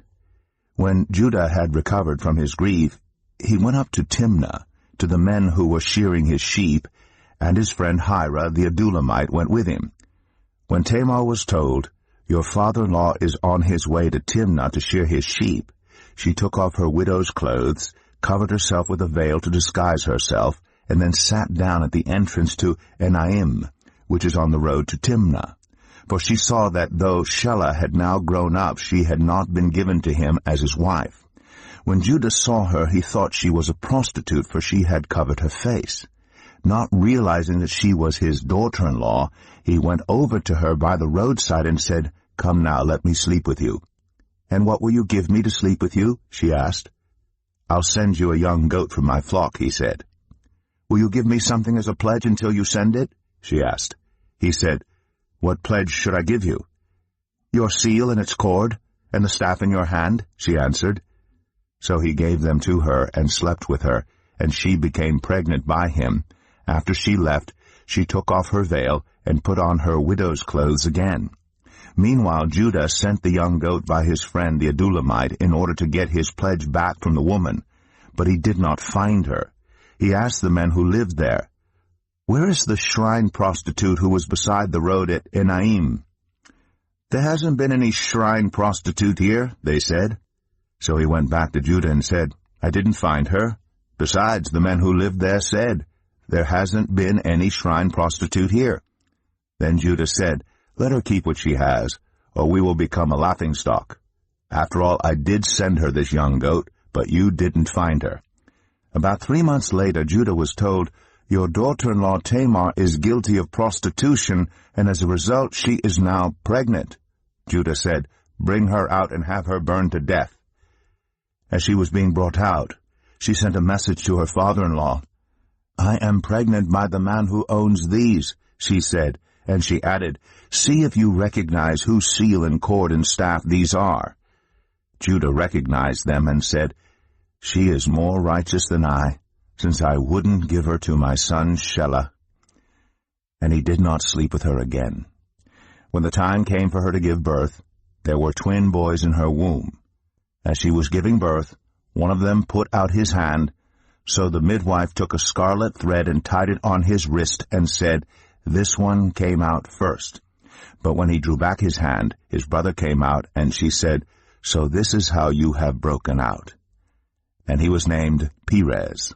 Then his brother, who had the scarlet thread on his wrist, came out, and he was named Zerah. Genesis 39. Now Joseph had been taken down to Egypt. Potiphar, an Egyptian who was one of Pharaoh's officials, the captain of the guard, bought him from the Ishmaelites who had taken him there. The Lord was with Joseph, so that he prospered, and he lived in the house of his Egyptian master. When his master saw that the Lord was with him, and that the Lord gave him success in everything he did, Joseph found favor in his eyes and became his attendant. Potiphar put him in charge of his household, and he entrusted to his care everything he owned. From the time he put him in charge of his household and of all that he owned, the Lord blessed the household of the Egyptian because of Joseph. The blessing of the Lord was on everything Potiphar had, both in the house and in the field. So Potiphar left everything he had in Joseph's care. With Joseph in charge, he did not concern himself with anything except the food he ate. Now Joseph was well built and handsome, and after a while his master's wife took notice of Joseph and said, "Come to bed with me." But he refused. With me in charge, he told her, "My master does not concern himself with anything in the house. Everything he owns he has entrusted to my care. No one is greater in this house than I am. My master has withheld nothing from me except you, because you are his wife. How then could I do such a wicked thing and sin against God?" And though she spoke to Joseph day after day, he refused to go to bed with her or even be with her.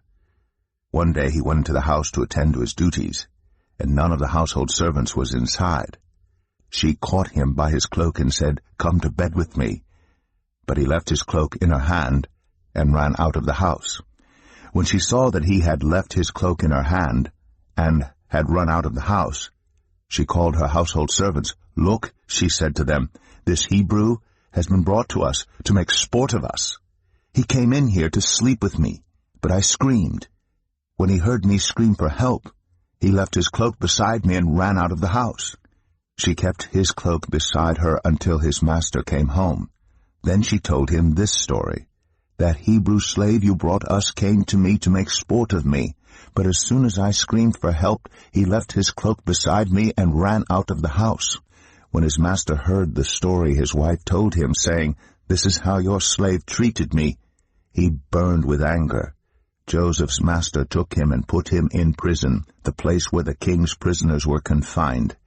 But while Joseph was there in the prison, the Lord was with him.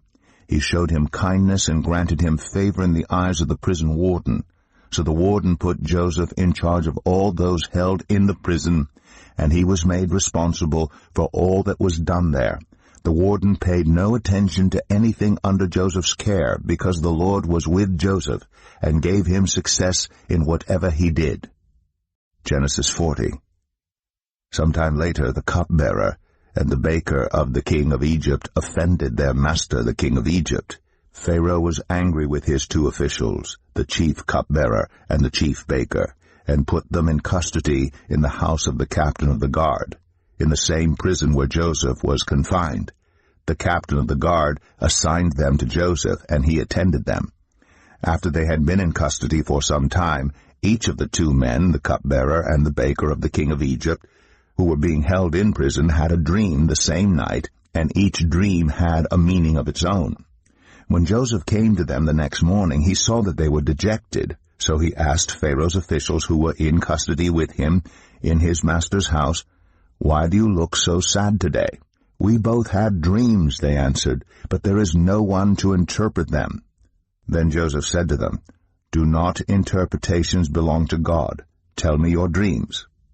So the chief cupbearer told Joseph his dream. He said to him, "In my dream I saw a vine in front of me, and on the vine were 3 branches. As soon as it budded, it blossomed, and its clusters ripened into grapes. Pharaoh's cup was in my hand, and I took the grapes, squeezed them into Pharaoh's cup, and put the cup in his hand." "This is what it means," Joseph said to him. "The 3 branches are 3 days. Within 3 days Pharaoh will lift up your head and restore you to your position, and you will put Pharaoh's cup in his hand, just as you used to do when you were his cupbearer. But when all goes well with you, remember me and show me kindness. Mention me to Pharaoh and get me out of this prison. I was forcibly carried off from the land of the Hebrews, and even here I have done nothing to deserve being put in a dungeon." When the chief baker saw that Joseph had given a favorable interpretation, he said to Joseph, "I too had a dream. On my head were 3 baskets of bread. In the top basket were all kinds of baked goods for Pharaoh, but the birds were eating them out of the basket on my head." "This is what it means," Joseph said. "The 3 baskets are 3 days. Within 3 days Pharaoh will lift off your head and impale your body on a pole, and the birds will eat away your flesh." Now the 3rd day was Pharaoh's birthday, and he gave a feast for all his officials. He lifted up the heads of the chief cupbearer and the chief baker in the presence of his officials. He restored the chief cupbearer to his position, so that he once again put the cup into Pharaoh's hand. But he impaled the chief baker, just as Joseph had said to them in his interpretation. The chief cupbearer, however, did not remember Joseph. He forgot him. Genesis 41. When 2 full years had passed, Pharaoh had a dream. He was standing by the Nile when out of the river there came up 7 cows, sleek and fat, and they grazed among the reeds. After them 7 other cows, ugly and gaunt, came up out of the Nile and stood beside those on the river bank. And the cows that were ugly and gaunt ate up the 7 sleek, fat cows. Then Pharaoh woke up. He fell asleep again and had a second dream. 7 heads of grain, healthy and good, were growing on a single stalk.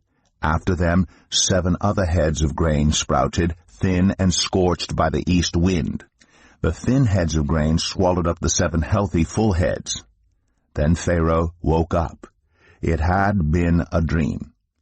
In the morning his mind was troubled, so he sent for all the magicians and wise men of Egypt. Pharaoh told them his dreams, but no one could interpret them for him. Then the chief cupbearer said to Pharaoh, "Today I am reminded of my shortcomings. Pharaoh was once angry with his servants, and he imprisoned me and the chief baker in the house of the captain of the guard. Each of us had a dream the same night, and each dream had a meaning of its own. Now a young Hebrew was there with us, a servant of the captain of the guard. We told him our dreams, and he interpreted them for us, giving each man the interpretation of his dream. And things turned out exactly as he interpreted them to us. I was restored to my position, and the other man was impaled." So Pharaoh sent for Joseph, and he was quickly brought from the dungeon. When he had shaved and changed his clothes, he came before Pharaoh. Pharaoh said to Joseph, "I had a dream, and no one can interpret it. But I have heard it said of you that when you hear a dream you can interpret it. I cannot do it, Joseph replied to Pharaoh, but God will give Pharaoh the answer he desires. Then Pharaoh said to Joseph, In my dream I was standing on the bank of the Nile, when out of the river there came up 7 cows, fat and sleek, and they grazed among the reeds. After them 7 other cows came up, scrawny and very ugly and lean. I had never seen such ugly cows in all the land of Egypt. The lean, ugly cows ate up the 7 fat cows that came up first. But even after they ate them, no one could tell that they had done so. They looked just as ugly as before.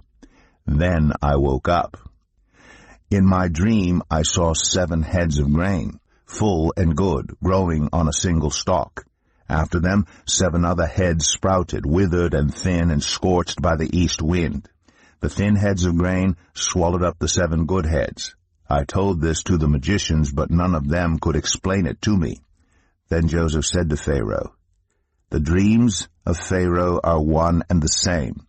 God has revealed to Pharaoh what he is about to do. The 7 good cows are 7 years, and the 7 good heads of grain are 7 years. It is one and the same dream.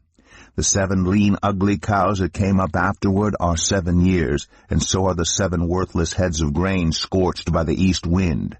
They are 7 years of famine. It is just as I said to Pharaoh. God has shown Pharaoh what he is about to do. 7 years of great abundance are coming throughout the land of Egypt, but 7 years of famine will follow them. Then all the abundance in Egypt will be forgotten, and the famine will ravage the land. The abundance in the land will not be remembered, because the famine that follows it will be so severe. The reason the dream was given to Pharaoh in 2 forms is that the matter has been firmly decided by God, and God will do it soon. And now let Pharaoh look for a discerning and wise man, and put him in charge of the land of Egypt. Let Pharaoh appoint commissioners over the land to take 1/5 of the harvest of Egypt during the 7 years of abundance. They should collect all the food of these good years that are coming, and store up the grain under the authority of Pharaoh to be kept in the cities for food. This food should be held in reserve for the country to be used during the 7 years of famine that will come upon Egypt, so that the country may not be ruined by the famine. The plan seemed good to Pharaoh and to all his officials. So Pharaoh asked them, Can we find anyone like this man, one in whom is the Spirit of God? Then Pharaoh said to Joseph, Since God has made all this known to you, there is no one so discerning and wise as you. You shall be in charge of my palace, and all my people are to submit to your orders. Only with respect to the throne will I be greater than you. So Pharaoh said to Joseph, I hereby put you in charge of the whole land of Egypt. Then Pharaoh took his signet ring from his finger and put it on Joseph's finger. He dressed him in robes of fine linen and put a gold chain around his neck. He had him ride in a chariot as his second in command, and people shouted before him, Make way! Thus he put him in charge of the whole land of Egypt. Then Pharaoh said to Joseph, I am Pharaoh, but without your word no one will lift hand or foot in all Egypt. Pharaoh gave Joseph the name Zaphenath-Paneah, and gave him Asnath, daughter of Potipharah, priest of On, to be his wife. And Joseph went throughout the land of Egypt. Joseph was 30 years old when he entered the service of Pharaoh, king of Egypt. And Joseph went out from Pharaoh's presence and traveled throughout Egypt. During the 7 years of abundance the land produced plentifully. Joseph collected all the food produced in those 7 years of abundance in Egypt and stored it in the cities. In each city he put the food grown in the fields surrounding it. Joseph stored up huge quantities of grain, like the sand of the sea. It was so much that he stopped keeping records because it was beyond measure. Before the years of famine came, 2 sons were born to Joseph by Asnath, daughter of Potipharah, priest of On. Joseph named his firstborn Manasseh and said, It is because God has made me forget all my trouble and all my father's household. The second son he named Ephraim, and said, It is because God has made me fruitful in the land of my suffering. The 7 years of abundance in Egypt came to an end, and the 7 years of famine began, just as Joseph had said. There was famine in all the other lands, but in the whole land of Egypt there was food. When all Egypt began to feel the famine, the people cried to Pharaoh for food. Then Pharaoh told all the Egyptians, "Go to Joseph and do what he tells you." When the famine had spread over the whole country, Joseph opened all the storehouses and sold grain to the Egyptians, for the famine was severe throughout Egypt, and all the world came to Egypt to buy grain from Joseph because the famine was severe everywhere. Genesis 42. When Jacob learned that there was grain in Egypt, he said to his sons, "Why do you just keep looking at each other?" He continued, "I have heard that there is grain in Egypt. Go down there and buy some for us so that we may live and not die." Then 10 of Joseph's brothers went down to buy grain from Egypt. But Jacob did not send Benjamin, Joseph's brother, with the others because he was afraid that harm might come to him. So Israel's sons were among those who went to buy grain, for there was famine in the land of Canaan also. Now Joseph was the governor of the land, the person who sold grain to all its people. So when Joseph's brothers arrived, they bowed down to him with their faces to the ground. As soon as Joseph saw his brothers, he recognized them. But he pretended to be a stranger and spoke harshly to them. "Where do you come from?" he asked. "From the land of Canaan," they replied, "to buy food." Although Joseph recognized his brothers, they did not recognize him. Then he remembered his dreams about them and said to them, "You are spies. You have come to see where our land is unprotected." "No, my lord," they answered, "your servants have come to buy food. We are all the sons of one man. Your servants are honest men, not spies." "No," he said to them, "you have come to see where our land is unprotected." But they replied, "Your servants were 12 brothers, the sons of one man, who lives in the land of Canaan. The youngest is now with our father, and one is no more." Joseph said to them, "It is just as I told you. You are spies, and this is how you will be tested. As surely as Pharaoh lives, you will not leave this place unless your youngest brother comes here. Send one of your number to get your brother. The rest of you will be kept in prison, so that your words may be tested to see if you are telling the truth. If you are not, then, as surely as Pharaoh lives, you are spies." And he put them all in custody for 3 days. On the 3rd day, Joseph said to them, "Do this and you will live, for I fear God. If you are honest men, let one of your brothers stay here in prison, while the rest of you go and take grain back to your starving households. But you must bring your youngest brother to me, so that your words may be verified and that you may not die." This they proceeded to do. They said to one another, "Surely we are being punished because of our brother. We saw how distressed he was when he pleaded with us for his life, but we would not listen. That's why this distress has come on us." Reuben replied, "Didn't I tell you not to sin against the boy? But you wouldn't listen. Now we must give an accounting for his blood." They did not realize that Joseph could understand them, since he was using an interpreter. He turned away from them and began to weep, but then came back and spoke to them again. He had Simeon taken from them and bound before their eyes. Joseph gave orders to fill their bags with grain, to put each man's silver back in his sack, and to give them provisions for their journey. After this was done for them, they loaded their grain on their donkeys and left. At the place where they stopped for the night, one of them opened his sack to get feed for his donkey, and he saw his silver in the mouth of his sack. "My silver has been returned," he said to his brothers. "Here it is in my sack." Their hearts sank, and they turned to each other trembling and said, "What is this that God has done to us?" When they came to their father Jacob in the land of Canaan, they told him all that had happened to them. They said, "The man who is lord over the land spoke harshly to us and treated us as though we were spying on the land. But we said to him, 'We are honest men, we are not spies. We were 12 brothers, sons of one father. One is no more, and the youngest is now with our father in Canaan.' Then the man who is lord over the land said to us, 'This is how I will know whether you are honest men. Leave one of your brothers here with me and take food for your starving households and go. But bring your youngest brother to me, so I will know that you are not spies but honest men. Then I will give your brother back to you, and you can trade in the land.' As they were emptying their sacks, there in each man's sack was his pouch of silver. When they and their father saw the money pouches, they were frightened. Their father Jacob said to them, "You have deprived me of my children. Joseph is no more, and Simeon is no more, and now you want to take Benjamin? Everything is against me." Then Reuben said to his father, "You may put both of my sons to death if I do not bring him back to you. Entrust him to my care, and I will bring him back." But Jacob said, "My son will not go down there with you. His brother is dead, and he is the only one left. If harm comes to him on the journey you are taking, you will bring my gray head down to the grave in sorrow." Genesis 43. Now the famine was still severe in the land. So when they had eaten all the grain they had brought from Egypt, their father said to them, "Go back and buy us a little more food." But Judah said to him, "The man warned us solemnly, 'You will not see my face again unless your brother is with you.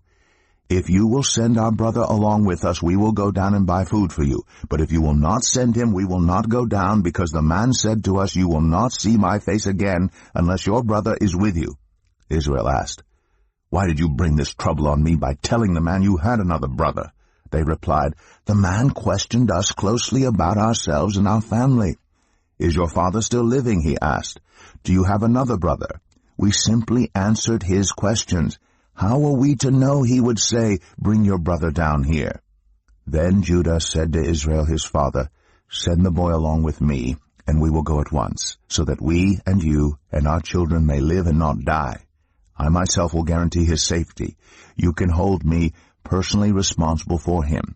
If I do not bring him back to you and set him here before you, I will bear the blame before you all my life. As it is, if we had not delayed, we could have gone and returned twice." Then their father Israel said to them, "If it must be, then do this. Put some of the best products of the land in your bags, and take them down to the man as a gift, a little balm, a little honey, some spices and myrrh, some pistachio nuts and almonds. Take double the amount of silver with you, for you must return the silver that was put back into the mouths of your sacks. Perhaps it was a mistake. Take your brother also, and go back to the man at once. And may God Almighty grant you mercy before the man, so that he will let your other brother and Benjamin come back with you. As for me, if I am bereaved, I am bereaved."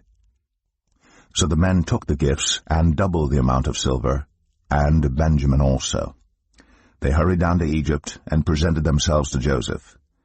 When Joseph saw Benjamin with them, he said to the steward of his house, "Take these men to my house, slaughter an animal, and prepare a meal.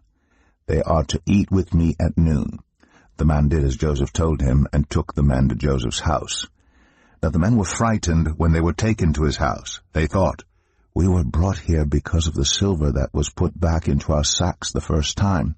He wants to attack us and overpower us, and seize us as slaves, and take our donkeys." So they went up to Joseph's steward, and spoke to him at the entrance to the house. "We beg your pardon, our lord," they said. "We came down here the first time to buy food, but at the place where we stopped for the night we opened our sacks, and each of us found his silver, the exact weight, in the mouth of his sack. So we have brought it back with us. We've also brought additional silver with us to buy food. We don't know who put our silver in our sacks." "It's all right," he said. "Don't be afraid. Your God, the God of your father, has given you treasure in your sacks. I received your silver." Then he brought Simeon out to them. The steward took the men into Joseph's house, gave them water to wash their feet, and provided fodder for their donkeys. They prepared their gifts for Joseph's arrival at noon, because they had heard that they were to eat there. When Joseph came home, they presented to him the gifts they had brought into the house, and they bowed down before him to the ground. He asked them how they were, and then he said, "How is your aged father you told me about? Is he still living?" They replied, "Your servant our father is still alive and well." And they bowed down, prostrating themselves before him. As he looked about and saw his brother Benjamin, his own mother's son, he asked, "Is this your youngest brother, the one you told me about?" And he said, "God be gracious to you, my son. Deeply moved at the sight of his brother, Joseph hurried out and looked for a place to weep. He went into his private room and wept there. After he had washed his face, he came out and, controlling himself, said, "Serve the food." They served him by himself, the brothers by themselves, and the Egyptians who ate with him by themselves, because Egyptians could not eat with Hebrews, for that is detestable to Egyptians. The men had been seated before him in the order of their ages, from the firstborn to the youngest, and they looked at each other in astonishment. When portions were served to them from Joseph's table, Benjamin's portion was 5 times as much as anyone else's. So they feasted and drank freely with him. Genesis 44. Now Joseph gave these instructions to the steward of his house. Fill the men's sacks with as much food as they can carry, and put each man's silver in the mouth of his sack. Then put my cup, the silver one, in the mouth of the youngest one's sack, along with the silver for his grain. And he did as Joseph said. As morning dawned, the men were sent on their way with their donkeys. They had not gone far from the city when Joseph said to his steward, "Go after those men at once, and when you catch up with them, say to them, 'Why have you repaid good with evil? Isn't this the cup my master drinks from, and also uses for divination? This is a wicked thing you have done.'" When he caught up with them, he repeated these words to them. But they said to him, "Why does my lord say such things? Far be it from your servants to do anything like that. We even brought back to you from the land of Canaan the silver we found inside the mouths of our sacks. So why would we steal silver or gold from your master's house? If any of your servants is found to have it, he will die, and the rest of us will become my lord's slaves." "Very well then," he said, "let it be as you say. Whoever is found to have it will become my slave. The rest of you will be free from blame." Each of them quickly lowered his sack to the ground and opened it. Then the steward proceeded to search, beginning with the oldest and ending with the youngest, and the cup was found in Benjamin's sack. At this they tore their clothes. Then they all loaded their donkeys and returned to the city. Joseph was still in the house when Judah and his brothers came in, and they threw themselves to the ground before him. Joseph said to them, "What is this you have done? Don't you know that a man like me can find things out by divination?" "What can we say to my lord?" Judah replied. "What can we say? How can we prove our innocence? God has uncovered your servant's guilt. We are now my lord's slaves, we ourselves, and the one who was found to have the cup." But Joseph said, "Far be it from me to do such a thing. Only the man who was found to have the cup will become my slave. The rest of you, go back to your father in peace." Then Judah went up to him and said, "Pardon your servant, my lord. Let me speak a word to my lord. Do not be angry with your servant, though you are equal to Pharaoh himself." My lord asked his servants, "Do you have a father or a brother?" And we answered, "We have an aged father, and there is a young son born to him in his old age. His brother is dead, and he is the only one of his mother's sons left, and his father loves him. Then you said to your servants, 'Bring him down to me so I can see him for myself.' And we said to my lord, 'The boy cannot leave his father. If he leaves him, his father will die.' But you told your servants, 'Unless your youngest brother comes down with you, you will not see my face again.' When we went back to your servant my father, we told him what my lord had said. Then our father said, 'Go back and buy a little more food.' But we said, 'We cannot go down. Only if our youngest brother is with us will we go. We cannot see the man's face unless our youngest brother is with us.'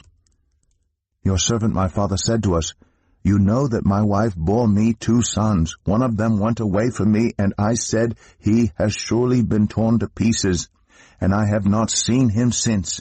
If you take this one from me too, and harm comes to him, you will bring my gray head down to the grave in misery.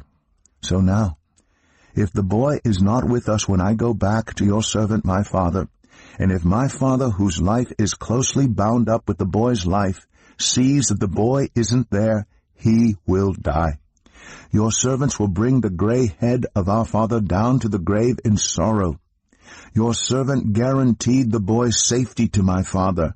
I said, If I do not bring him back to you, I will bear the blame before you, my father, all my life. Now then, please, let your servant remain here as my lord's slave in place of the boy, and let the boy return with his brothers. How can I go back to my father if the boy is not with me? No, do not let me see the misery that would come on my father. Genesis 45. Then Joseph could no longer control himself before all his attendants, and he cried out, "Have everyone leave my presence." So there was no one with Joseph when he made himself known to his brothers. And he wept so loudly that the Egyptians heard him, and Pharaoh's household heard about it. Joseph said to his brothers, "I am Joseph. Is my father still living?" But his brothers were not able to answer him because they were terrified at his presence. Then Joseph said to his brothers, "Come close to me." When they had done so, he said, "I am your brother Joseph, the one you sold into Egypt. And now do not be distressed, and do not be angry with yourselves for selling me here, because it was to save lives that God sent me ahead of you. For 2 years now there has been famine in the land, and for the next 5 years there will be no plowing and reaping. But God sent me ahead of you to preserve for you a remnant on earth, and to save your lives by a great deliverance. So then it was not you who sent me here, but God. He made me father to Pharaoh, lord of his entire household, and ruler of all Egypt. Now hurry back to my father and say to him, 'This is what your son Joseph says. God has made me lord of all Egypt. Come down to me, don't delay. You shall live in the region of Goshen, and be near me, you, your children and grandchildren, your flocks and herds, and all you have. I will provide for you there, because 5 years of famine are still to come. Otherwise, you and your household and all who belong to you will become destitute. You can see for yourselves, and so can my brother Benjamin, that it is really I who am speaking to you. Tell my father about all the honor accorded me in Egypt, and about everything you have seen, and bring my father down here quickly." Then he threw his arms around his brother Benjamin and wept. And Benjamin embraced him, weeping. And he kissed all his brothers and wept over them. Afterward his brothers talked with him. When the news reached Pharaoh's palace that Joseph's brothers had come, Pharaoh and all his officials were pleased. Pharaoh said to Joseph, "Tell your brothers, do this. Load your animals and return to the land of Canaan, and bring your father and your families back to me. I will give you the best of the land of Egypt, and you can enjoy the fat of the land. You are also directed to tell them, do this. Take some carts from Egypt for your children and your wives, and get your father and come. Never mind about your belongings, because the best of all Egypt will be yours." So the sons of Israel did this. Joseph gave them carts, as Pharaoh had commanded, and he also gave them provisions for their journey. To each of them he gave new clothing, but to Benjamin he gave 300 shekels of silver and 5 sets of clothes. And this is what he sent to his father: 10 donkeys loaded with the best things of Egypt, and 10 female donkeys loaded with grain and bread and other provisions for his journey. Then he sent his brothers away, and as they were leaving he said to them, "Don't quarrel on the way." So they went up out of Egypt, and came to their father Jacob in the land of Canaan. They told him, "Joseph is still alive. In fact, he is ruler of all Egypt." Jacob was stunned. He did not believe them. But when they told him everything Joseph had said to them, and when he saw the carts Joseph had sent to carry him back, the spirit of their father Jacob revived. And Israel said, "I am convinced. My son Joseph is still alive. I will go and see him before I die." Genesis 46. So Israel set out with all that was his, and when he reached Beersheba, he offered sacrifices to the God of his father Isaac. And God spoke to Israel in a vision at night and said, "Jacob, Jacob." "Here I am," he replied. "I am God, the God of your father, he said, "Do not be afraid to go down to Egypt, for I will make you into a great nation there. I will go down to Egypt with you, and I will surely bring you back again, and Joseph's own hand will close your eyes." Then Jacob left Beersheba, and Israel's sons took their father Jacob, and their children, and their wives in the carts that Pharaoh had sent to transport him. So Jacob and all his offspring went to Egypt, taking with them their livestock and the possessions they had acquired in Canaan. Jacob brought with him to Egypt his sons and grandsons, and his daughters and granddaughters, all his offspring. These are the names of the sons of Israel, Jacob and his descendants, who went to Egypt. Reuben, the firstborn of Jacob. The sons of Reuben, Hanok, Palu, Hezron, and Carmi. Sons of Simeon, Jemuel, Jamin, Ohad, Jachin, Zohar, and Shaul, the son of a Canaanite woman. The sons of Levi, Gershon, Kohath, and Merari. The sons of Judah, Er, Onan, Shelah, Perez, and Zerah. But Er and Onan had died in the land of Canaan. The sons of Perez, Hezron, and Hamul. The sons of Issachar, Tola, Puah, Jeshub, and Shimron. The sons of Zebulun, Sered, Elon, and Jaliel. These were the sons of Leah, born to Jacob in Padan Aram, besides his daughter Dinah. These sons and daughters of his were 33 in all. The sons of Gad, Zephon, Haggai, Shunai, Esbon, Eri, Aradai, and Aralai. The sons of Asher, Imnah, Ishva, Ishvi, and Beriah. Their sister was Sarah. The sons of Beriah, Heber, and Malchiel. These were the children born to Jacob by Zilpah, whom Laban had given to his daughter Leah, 16 in all. The sons of Jacob's wife Rachel, Joseph, and Benjamin. In Egypt, Manasseh and Ephraim were born to Joseph by Asnath, daughter of Potipharah, priest of On. The sons of Benjamin, Bela, Becher, Ashbel, Jerah, Naaman, Ehi, Rosh, Muppin, Huppim, and Ard. These were the sons of Rachel who were born to Jacob, 14 in all. The son of Dan, Hushim. The sons of Naphtali, Jaziel, Gunai, Jezer, and Shillem. These were the sons born to Jacob by Bilhah, whom Laban had given to his daughter Rachel, 7 in all. All those who went to Egypt with Jacob, those who were his direct descendants, not counting his sons' wives, numbered 66 persons. With the 2 sons who had been born to Joseph in Egypt, the members of Jacob's family, which went to Egypt, were 70 in all.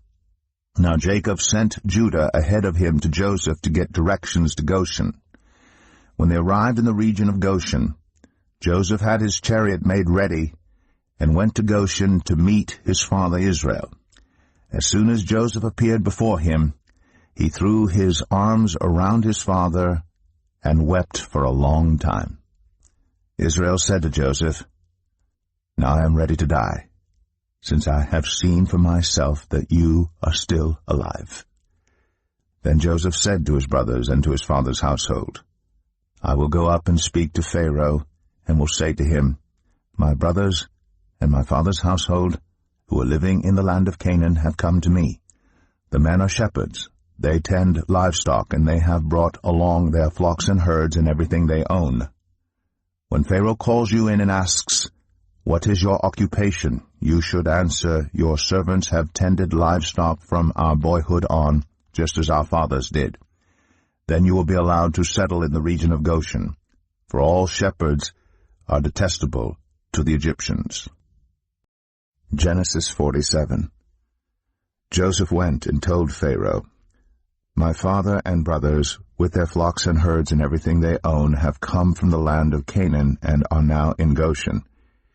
He chose 5 of his brothers and presented them before Pharaoh. Pharaoh asked the brothers, "What is your occupation?"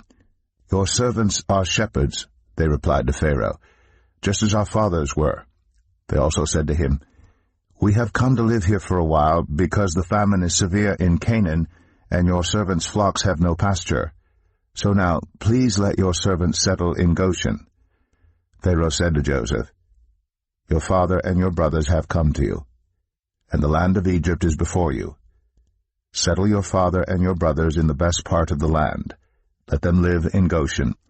And if you know of any among them with special ability, put them in charge of my own livestock." Then Joseph brought his father Jacob in and presented him before Pharaoh. After Jacob blessed Pharaoh, Pharaoh asked him, "How old are you?" And Jacob said to Pharaoh, "The years of my pilgrimage are 130. My years have been few and difficult, and they do not equal the years of the pilgrimage of my fathers." Then Jacob blessed Pharaoh and went out from his presence. So Joseph settled his father and his brothers in Egypt and gave them property in the best part of the land, the district of Ramses, as Pharaoh directed. Joseph also provided his father and his brothers and all his father's household with food, according to the number of their children. There was no food, however, in the whole region because the famine was severe. Both Egypt and Canaan wasted away because of the famine.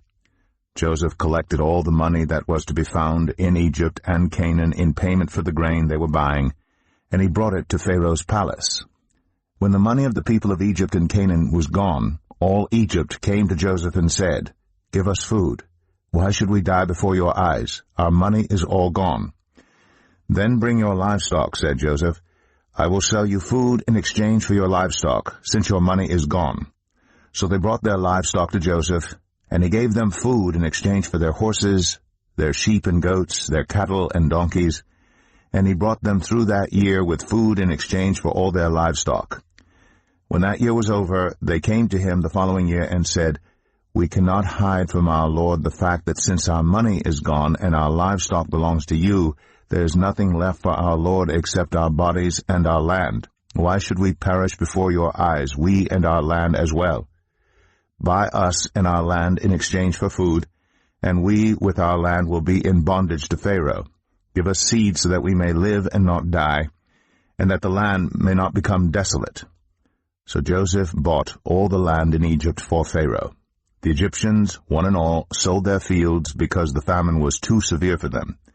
The land became Pharaoh's, and Joseph reduced the people to servitude, from one end of Egypt to the other.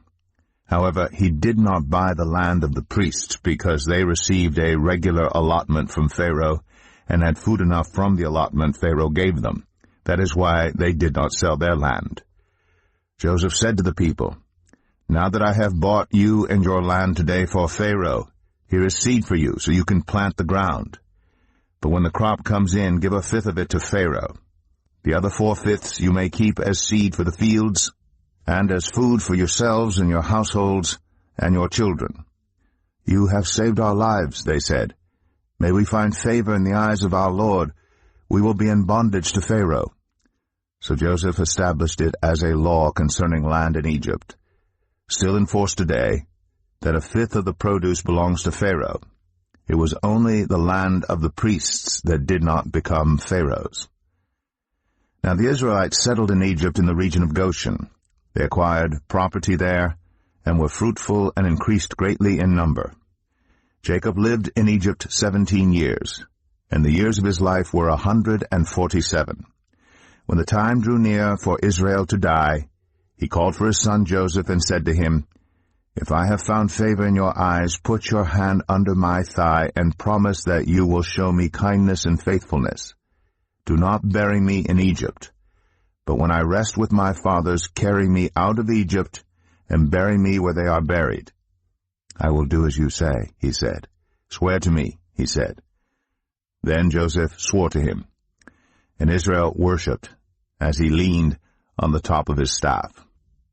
Genesis 48. Sometime later Joseph was told, "Your father is ill." So he took his 2 sons Manasseh and Ephraim along with him. When Jacob was told, "Your son Joseph has come to you," Israel rallied his strength and sat up on the bed. Jacob said to Joseph, "God Almighty appeared to me at Luz in the land of Canaan, and there he blessed me and said to me, 'I am going to make you fruitful and increase your numbers. I will make you a community of peoples, and I will give this land as an everlasting possession to your descendants after you. Now then, your 2 sons born to you in Egypt before I came to you here will be reckoned as mine. Ephraim and Manasseh will be mine, just as Reuben and Simeon are mine. Any children born to you after them will be yours. In the territory they inherit, they will be reckoned under the names of their brothers. As I was returning from Padan, to my sorrow Rachel died in the land of Canaan while we were still on the way, a little distance from Ephrath. So I buried her there beside the road to Ephrath, that is Bethlehem. When Israel saw the sons of Joseph, he asked, "Who are these?" "They are the sons God has given me here," Joseph said to his father. Then Israel said, "Bring them to me so I may bless them." Now Israel's eyes were failing because of old age, and he could hardly see. So Joseph brought his sons close to him, and his father kissed them and embraced them.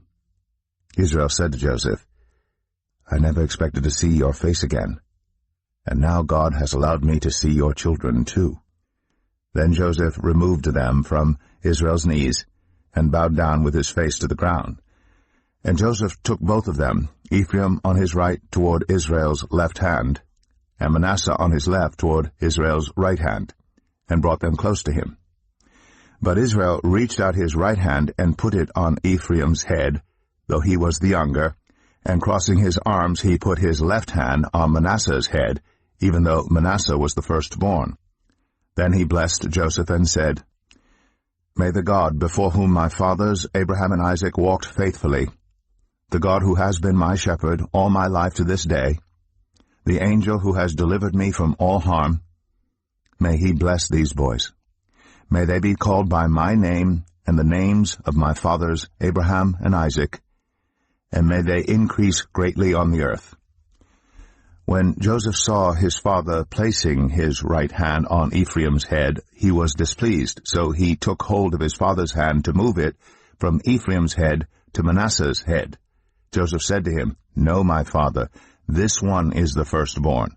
Put your right hand on his head." But his father refused and said, "I know, my son, I know. He too will become a people, and he too will become great. Nevertheless, his younger brother will be greater than he, and his descendants will become a group of nations." He blessed them that day and said, "In your name will Israel pronounce this blessing. May God make you like Ephraim and Manasseh." So he put Ephraim ahead of Manasseh. Then Israel said to Joseph, "I am about to die, but God will be with you and take you back to the land of your fathers. And to you I give one more ridge of land than to your brothers, the ridge I took from the Amorites with my sword and my bow." Genesis 49. Then Jacob called for his sons and said, "Gather round so I can tell you what will happen to you in days to come. Assemble and listen, sons of Jacob. Listen to your father Israel. Reuben, you are my firstborn, my might, the first sign of my strength, excelling in honor, excelling in power, turbulent as the waters. You will no longer excel, for you went up onto your father's bed, onto my couch, and defiled it. Simeon and Levi are brothers. Their swords are weapons of violence. Let me not enter their council. Let me not join their assembly. For they have killed men in their anger, and hamstrung oxen as they pleased. Cursed be their anger so fierce, and their fury so cruel. I will scatter them in Jacob, and disperse them in Israel. Judah, your brothers will praise you. Your hand will be on the neck of your enemies. Your father's sons will bow down to you. You are a lion's cub, Judah. You return from the prey, my son. Like a lion he crouches and lies down. Like a lioness, who dares to rouse him? The scepter will not depart from Judah, nor the ruler's staff from between his feet, until he to whom it belongs shall come, and the obedience of the nations shall be his.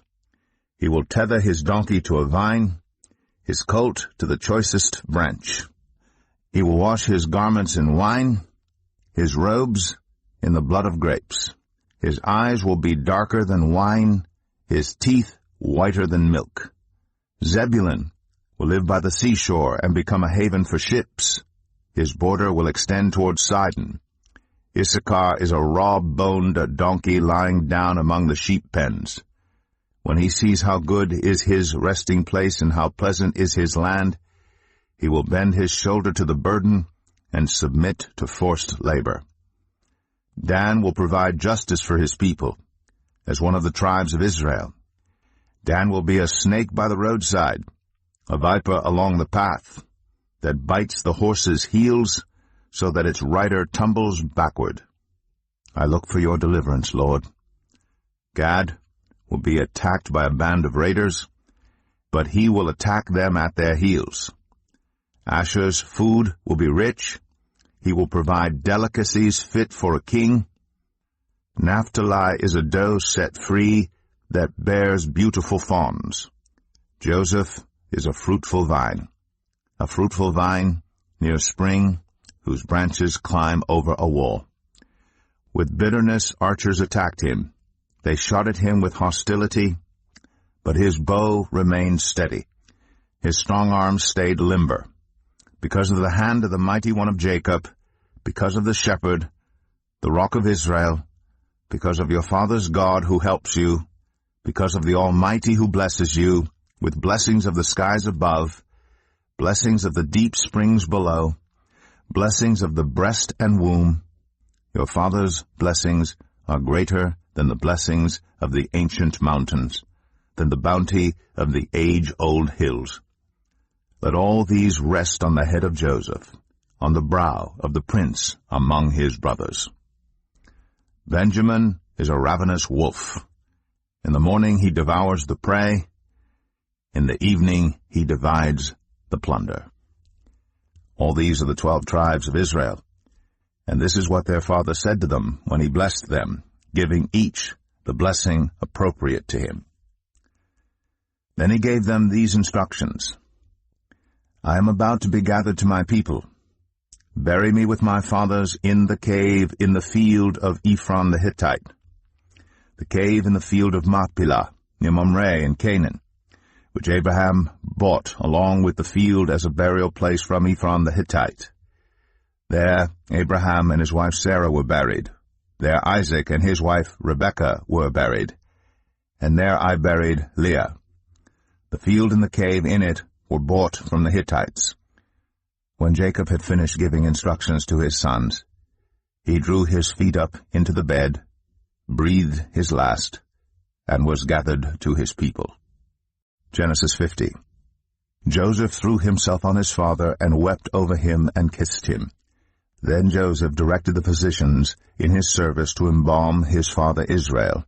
So the physicians embalmed him, taking a full 40 days, for that was the time required for embalming. And the Egyptians mourned for him 70 days. When the days of mourning had passed, Joseph said to Pharaoh's court, If I have found favor in your eyes, speak to Pharaoh for me. Tell him, My father made me swear an oath and said, I am about to die. Bury me in the tomb I dug for myself in the land of Canaan. Now let me go up and bury my father. Then I will return. Pharaoh said, Go up and bury your father, as he made you swear to do. So Joseph went up to bury his father. All Pharaoh's officials accompanied him, the dignitaries of his court and all the dignitaries of Egypt, besides all the members of Joseph's household and his brothers and those belonging to his father's household. Only their children and their flocks and herds were left in Goshen. Chariots and horsemen also went up with him. It was a very large company. When they reached the threshing floor of Atad, near the Jordan, they lamented loudly and bitterly. And there Joseph observed a 7-day period of mourning for his father. When the Canaanites who lived there saw the mourning at the threshing floor of Atad, they said, The Egyptians are holding a solemn ceremony of mourning. That is why that place near the Jordan is called Abel Mizraim. So Jacob's sons did as he had commanded them. They carried him to the land of Canaan, and buried him in the cave in the field of Machpelah, near Mamre, which Abraham had bought along with the field as a burial place from Ephron the Hittite. After burying his father, Joseph returned to Egypt, together with his brothers, and all the others who had gone with him to bury his father. When Joseph's brothers saw that their father was dead, they said, "What if Joseph holds a grudge against us and pays us back for all the wrongs we did to him?" So they sent word to Joseph, saying, "Your father left these instructions before he died. This is what you are to say to Joseph. I ask you to forgive your brothers the sins and the wrongs they committed in treating you so badly. Now please forgive the sins of the servants of the God of your father." When their message came to him, Joseph wept. His brothers then came and threw themselves down before him. "We are your slaves," they said. But Joseph said to them, "Don't be afraid. Am I in the place of God? You intended to harm me, but God intended it for good, to accomplish what is now being done, the saving of many lives. So then don't be afraid. I will provide for you and your children." And he reassured them and spoke kindly to them. Joseph stayed in Egypt, along with all his father's family. He lived 110 years, and saw the third generation of Ephraim's children. Also the children of Machir, son of Manasseh, were placed at birth on Joseph's knees. Then Joseph said to his brothers, "I am about to die, but God will surely come to your aid and take you up out of this land to the land he promised on oath to Abraham, Isaac, and Jacob." And Joseph made the Israelites swear an oath and said, "God will surely come to your aid, and then you must carry my bones up from this place." So Joseph died at the age of 110. And after they embalmed him, he was placed in a coffin in Egypt.